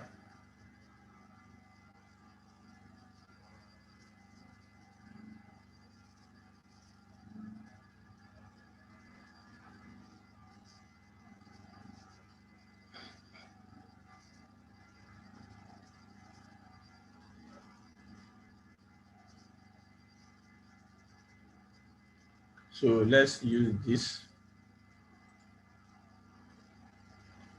And that's going to be, now can you see, based on this visual now, you can see that I'm having Aziz, I'm having Legend, I'm having Value, and all this. We have different things that we on this one now. So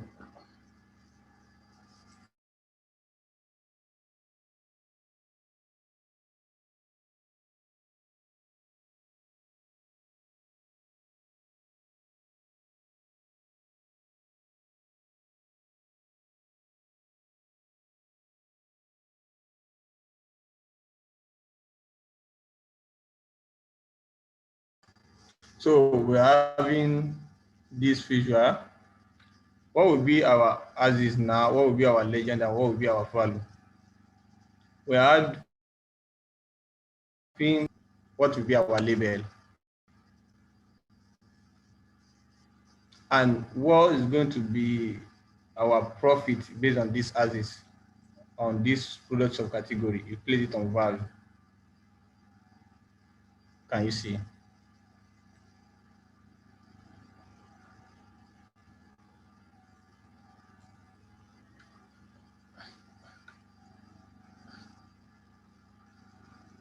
Now, you know, sometimes we used to say that, okay, we need top 7 product category with their profits.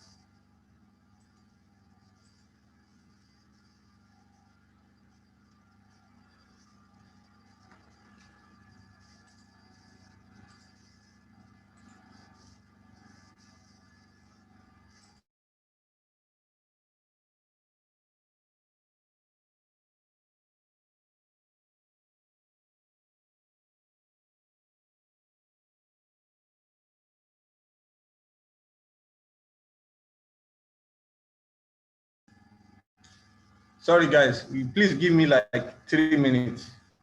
I'll join you guys back. Oh, shit.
that, I have an emergency call, so I won't stay long again.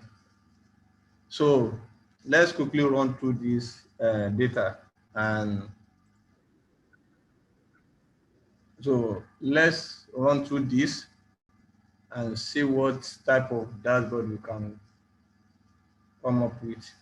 So let's say, for instance, now you want to choose top 7 product with profit. You can actually do like this, click on this, and with this profit, you can see if you click drop down, it will show you can do so value as percentage of gross total and co like that. But under this filter, can you see we also have another drop down here. So if you click on this, you can see greater than, not equals to, you can check, you can filter based on value that is greater than so number. All this you can do that. And also under this filter as well, we also have subcategory. Can you see under this? You can do basic filtering, you can do top N and advanced filtering. So you can do top N here by doing what? Let's say we need top 7. So you need top 7 by which value? By profit. So you can now drag your profit to this place again. So can you see? So the moment you click apply filter, it apply this to your data. And can you see what I'm having on my screen? That's what top 7 category product subcategory with profit.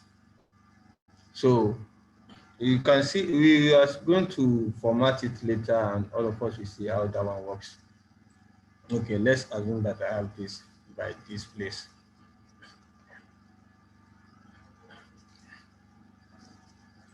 Let me set it aside a little bit. Let me have it this far here.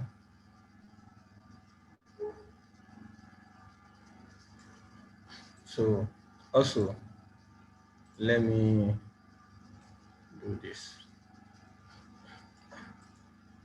Okay, let me do what else can I do? Remind me of what we did in the other this thing. Okay, let's do the top 10 cities with sales. So I can decide to use this kind of bar chart. Let me use bar chart and do my axis to be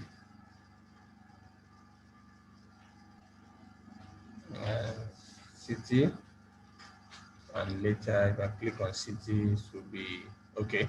Let me do city with sales.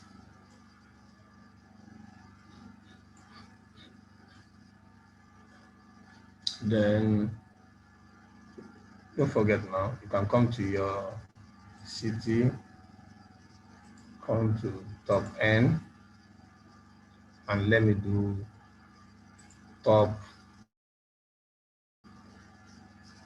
5 by what? By sales,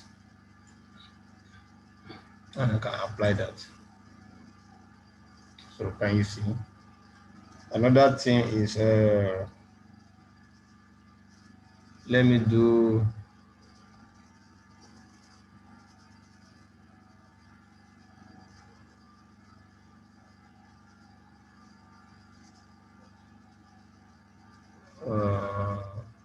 best customer.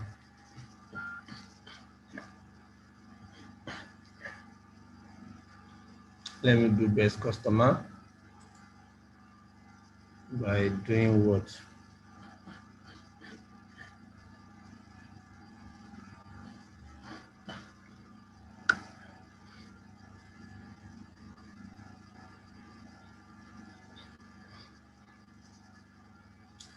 And which type of which type of charts we use?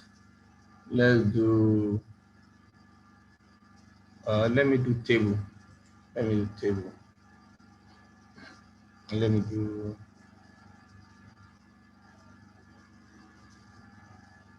Customer names and city. Let me pick city at the top.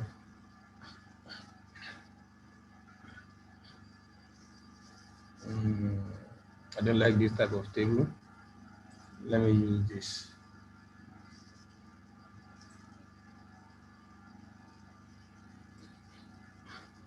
My column. Let me interchange this. And column should be this. No.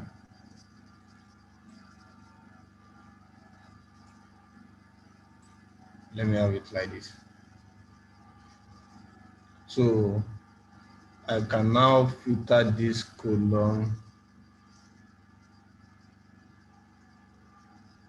this city, and the customers. So I can filter this customer,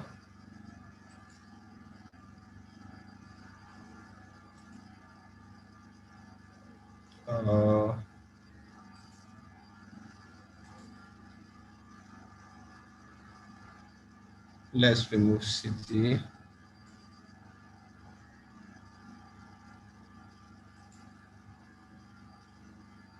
And do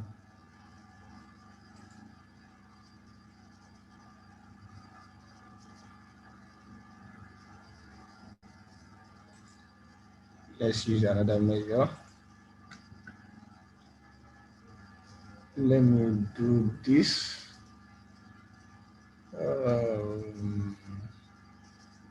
Okay, let me do this.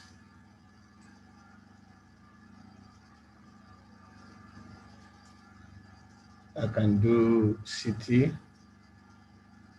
Let me say customer as value.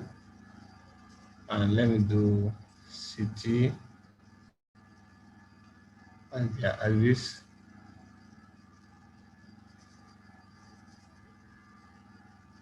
So doing that, what is going to be my legend? I'll still do customer to be legend from each state and each city, and I will now filter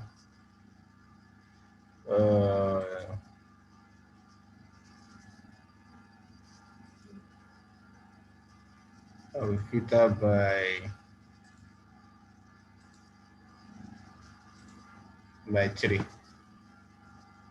three top states with highest number of customers. So by what number of customer, so count of customer. So I can simply do this. Let me do customer ID. So and I will do count and filter. So I can apply this filter.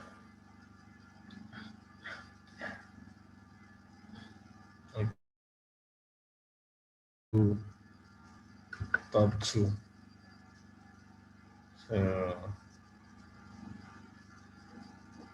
that means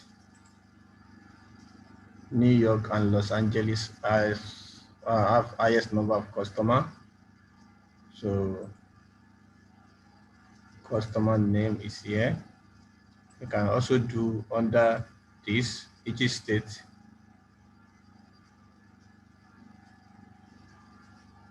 Saying that you can only apply one top end filter. Okay, perfect. So I still don't like this. I don't like it. So let's check this by Okay, let's do this. Let's use this kind of donut chart. And let me remove all this. For donut charts, let's say how each state, each city contributed to our, I have product here now. Okay, top 7 products. So let me have products and value. Their profit, based on profit.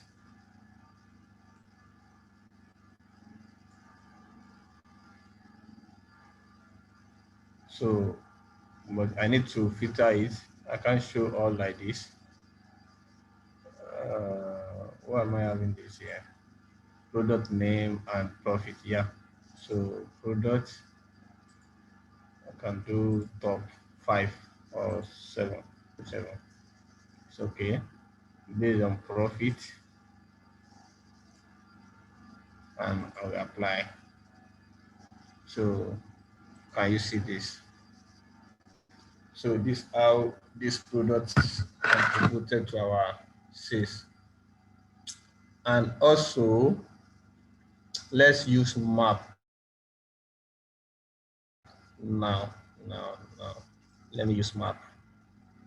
Which type of map? Let me use this. If you are to use map, make sure you are connected to the internet.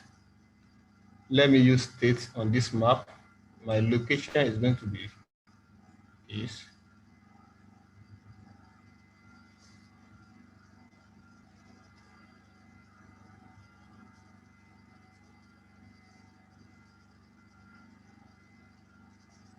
What is happening? So yeah, I won't accept the condition. Why?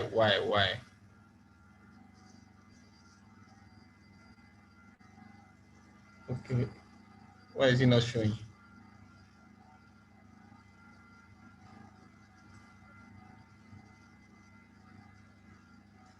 Coming. Maybe the space is too small.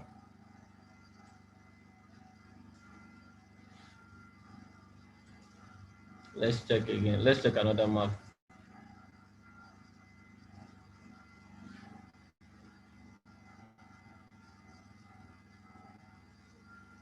It's still loading. Okay, we can use this.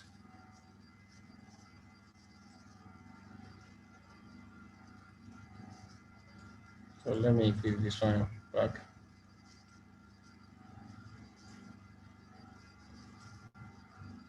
So, and let's product be our value. Okay, on this map.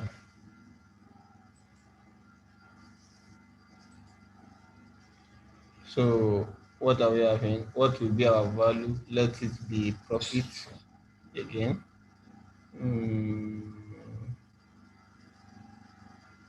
Let's have it like this. And the 2 tips, like when you place your cursor on it, what do you want?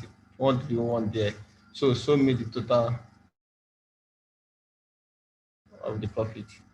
So, and that's all. So when you do like this, it will show you, that's the 2 tip. So it will show you the total profit. So if you go here like this, so that's what we have. So, and also now, but we are seeing some minus. What if we said we need profit based on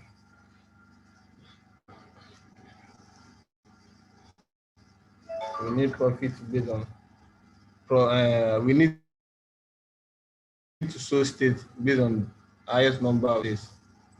So let's do this and do, I only need top 5 states. By what? By profit.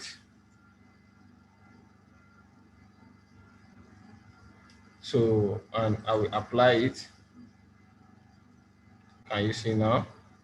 So, and then After that, you can do this. So I will now add something. You know, we have slicer in Microsoft Excel. On this tool, we can have our slicer. You can even control your slicer more than the way you do in your normal Excel. So I want to slide it by state. You know, we have been working with city all this while. Let me slide it by state. And let me keep my state somewhere here.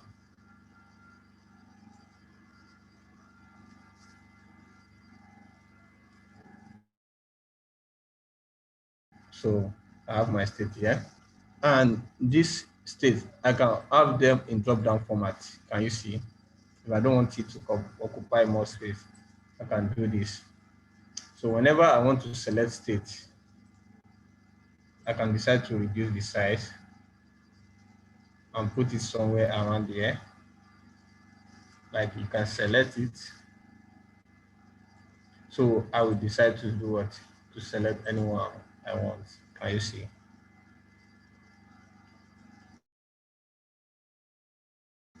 So by default, it is connected to all your visuals. So I can clear it by doing this. But if you don't want people to select multiple states at a time, so what if I go to my slicer format and do selection control, multi-select is on, I can decide to off it and say, okay, do I want it in this format? I don't need to drop down again. I need list. Let me keep it by this side.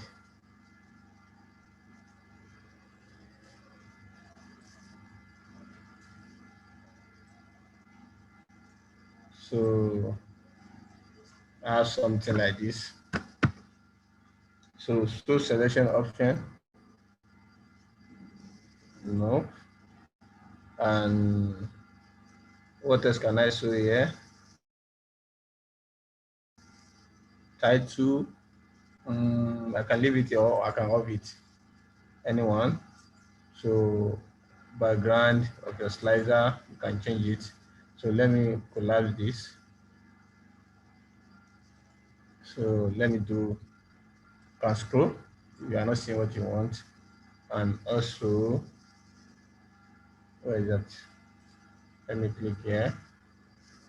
Title, background, border, general. So you can change color, you can do anything you want here. So, but we work on the formatting later. Selection control, one single select on. Can you see it has changed? Like I can't select all. So instead of checkbox, I'm having radio button now. Can you see? I can only see top product from this state, Arizona, product by category. I can see it. So this is kind of dashboard you are going to be creating. But this looks simple because it's coming from simple data, which is flat file. Yeah, without wasting much of our time, this is just the beginning of Power BI. I'm so sorry. So I won't be able to move further today. It's almost 3 o'clock. Yeah, so I have something to attend to. If you have any question based on this, oh, I haven't saved this file. Let me save it. It will save as PBIS format. So you can save this document. Where are we saving it to? Let me save it under this. Under this. Let me call it BI report. So let me call it first BI report. So, and the format for this is PIS. If I send it to you, if you don't have Power BI, you cannot open it. So click OK. So, anytime you click on this, it always change. So you can take this data, try to do some things on your own, go through all this figure one after the other, check what you can use there and see. So if you have any question, please go ahead.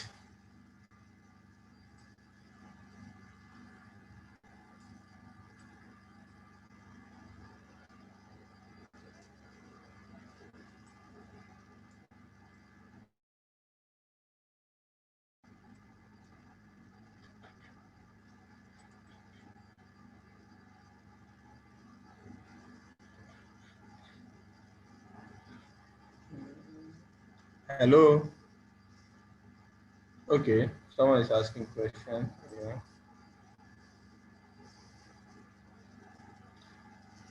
You don't need to link your slider. You're supposed to be asking me, how can I deactivate it? I don't want my slider to interact with all the features. So if you don't want it to link to others, you can ask that. But in Power BI, even if I click on any of these charts, if I click on this now, you see, it will filter everything. It will affect others.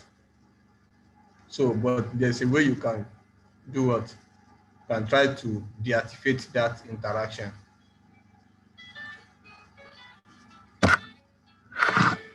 So if you have any question, Kazim, we can unmute everybody so that they can ask questions. No.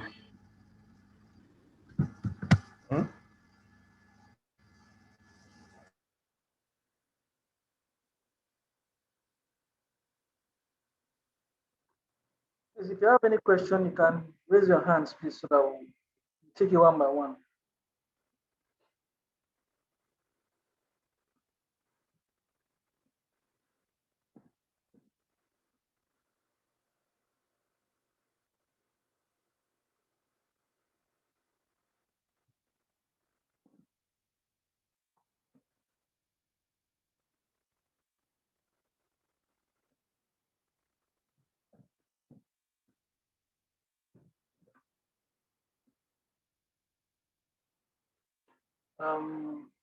Emmanuel. Yes, please, I can hear you. Sorry. Okay, go on and ask your question, please. Okay, I want to ask Mr. Hafiz, how did you bring that slicer in? I didn't get that.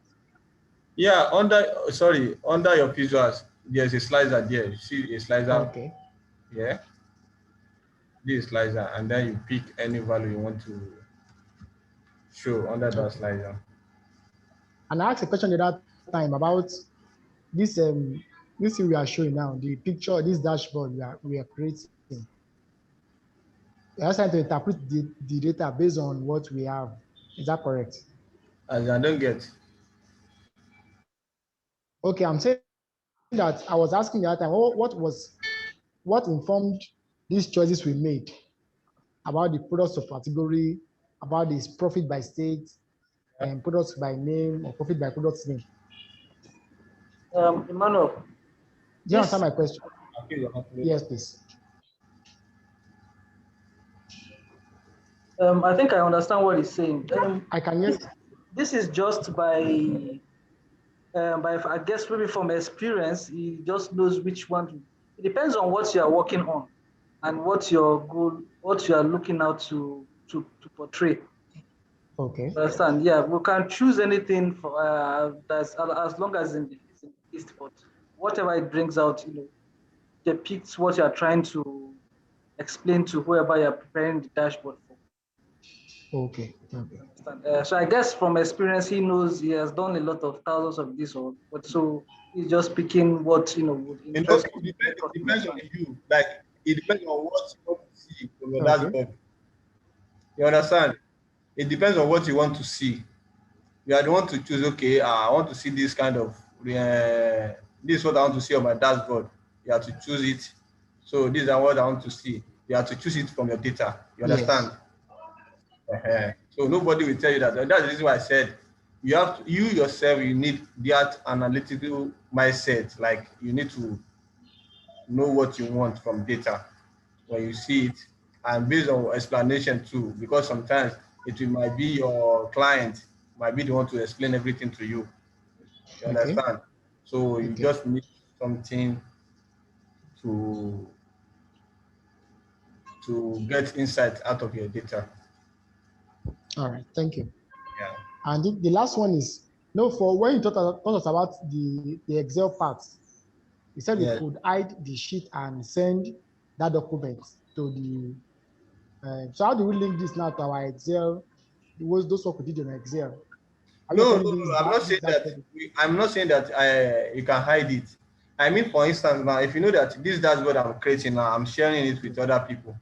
Yes. The only thing you need to do is like this: go to your C drive, create a folder there on your C drive, and do all your necessary things, all your dashboard, everything. Make sure you are saving it under this folder, under your C drive, so that by the time I copy this data out from this system and I'm taking it to another system, it won't tell you that the address is not correct, or and the file cannot be found on the system. You understand? I do. So I can. So I think I have sample. I have a question. I have a sample dashboard here. Let me show you what you can achieve with your Power BI.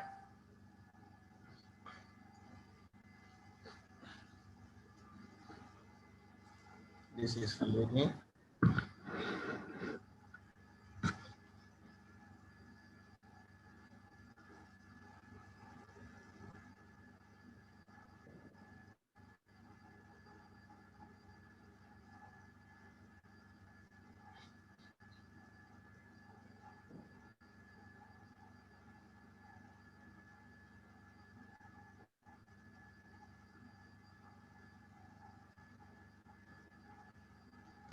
So let's check this out.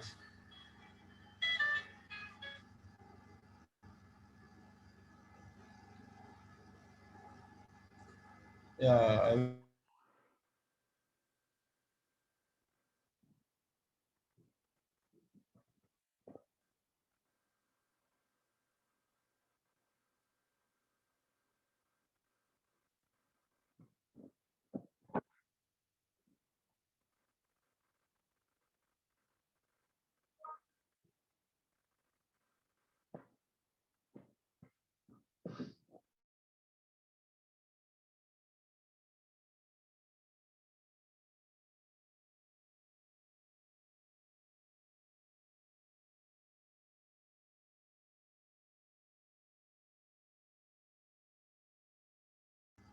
Guys, can you see my screen? Yes, we can. Okay. So this also a sample dashboard for performance. This is just a sample something. So can you see this kind of, the data is loading from somewhere. That is why it's slow.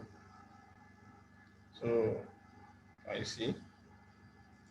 I think I built this dashboard like 3 years ago, something like that. So you can select. This is a slider too. Can you see? You can select.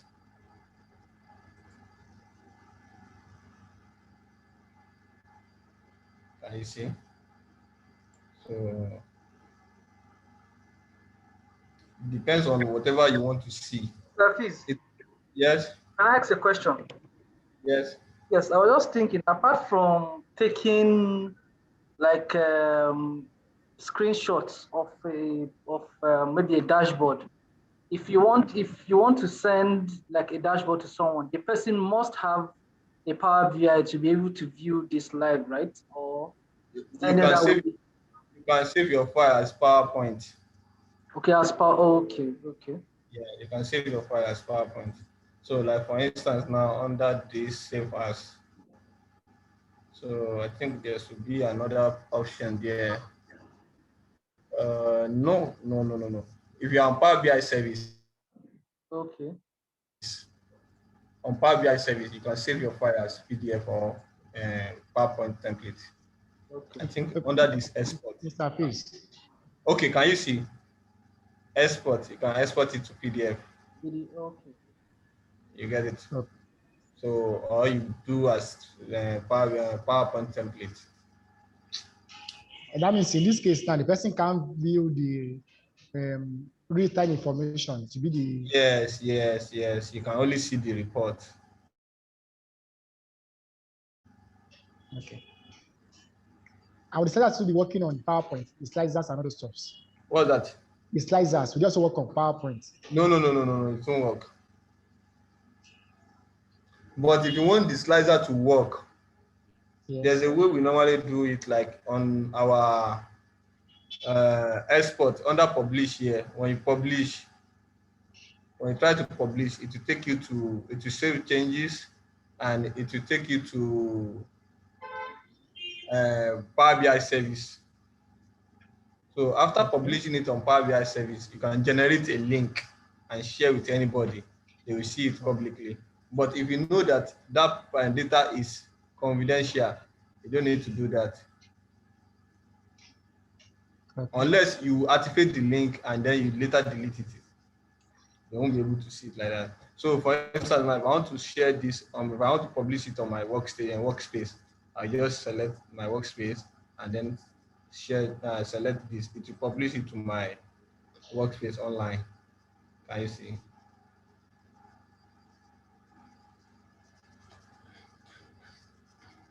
After that, I can go and view it.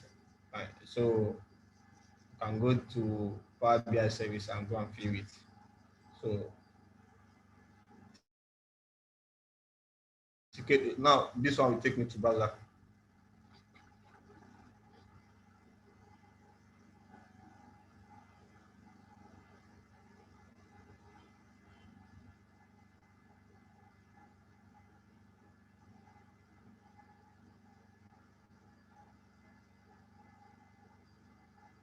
So if you make any change in your Power BI, you make any change to your report here, you publish again, it will override that one, and that's all. All right, thank you. Yeah. So that's any further question, I would like us to stop here today. So sorry, I got distracted with something, so I need to attend to that.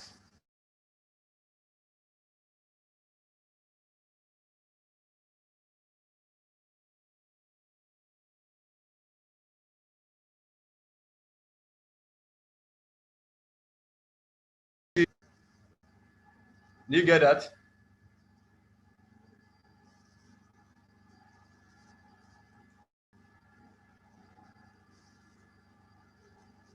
Yes, it's fine. Thank you. Okay, you're welcome.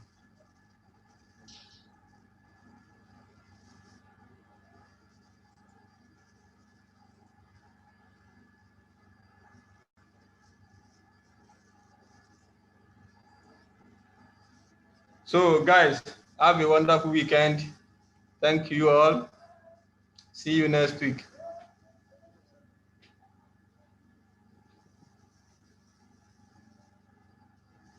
Thank you all, guys.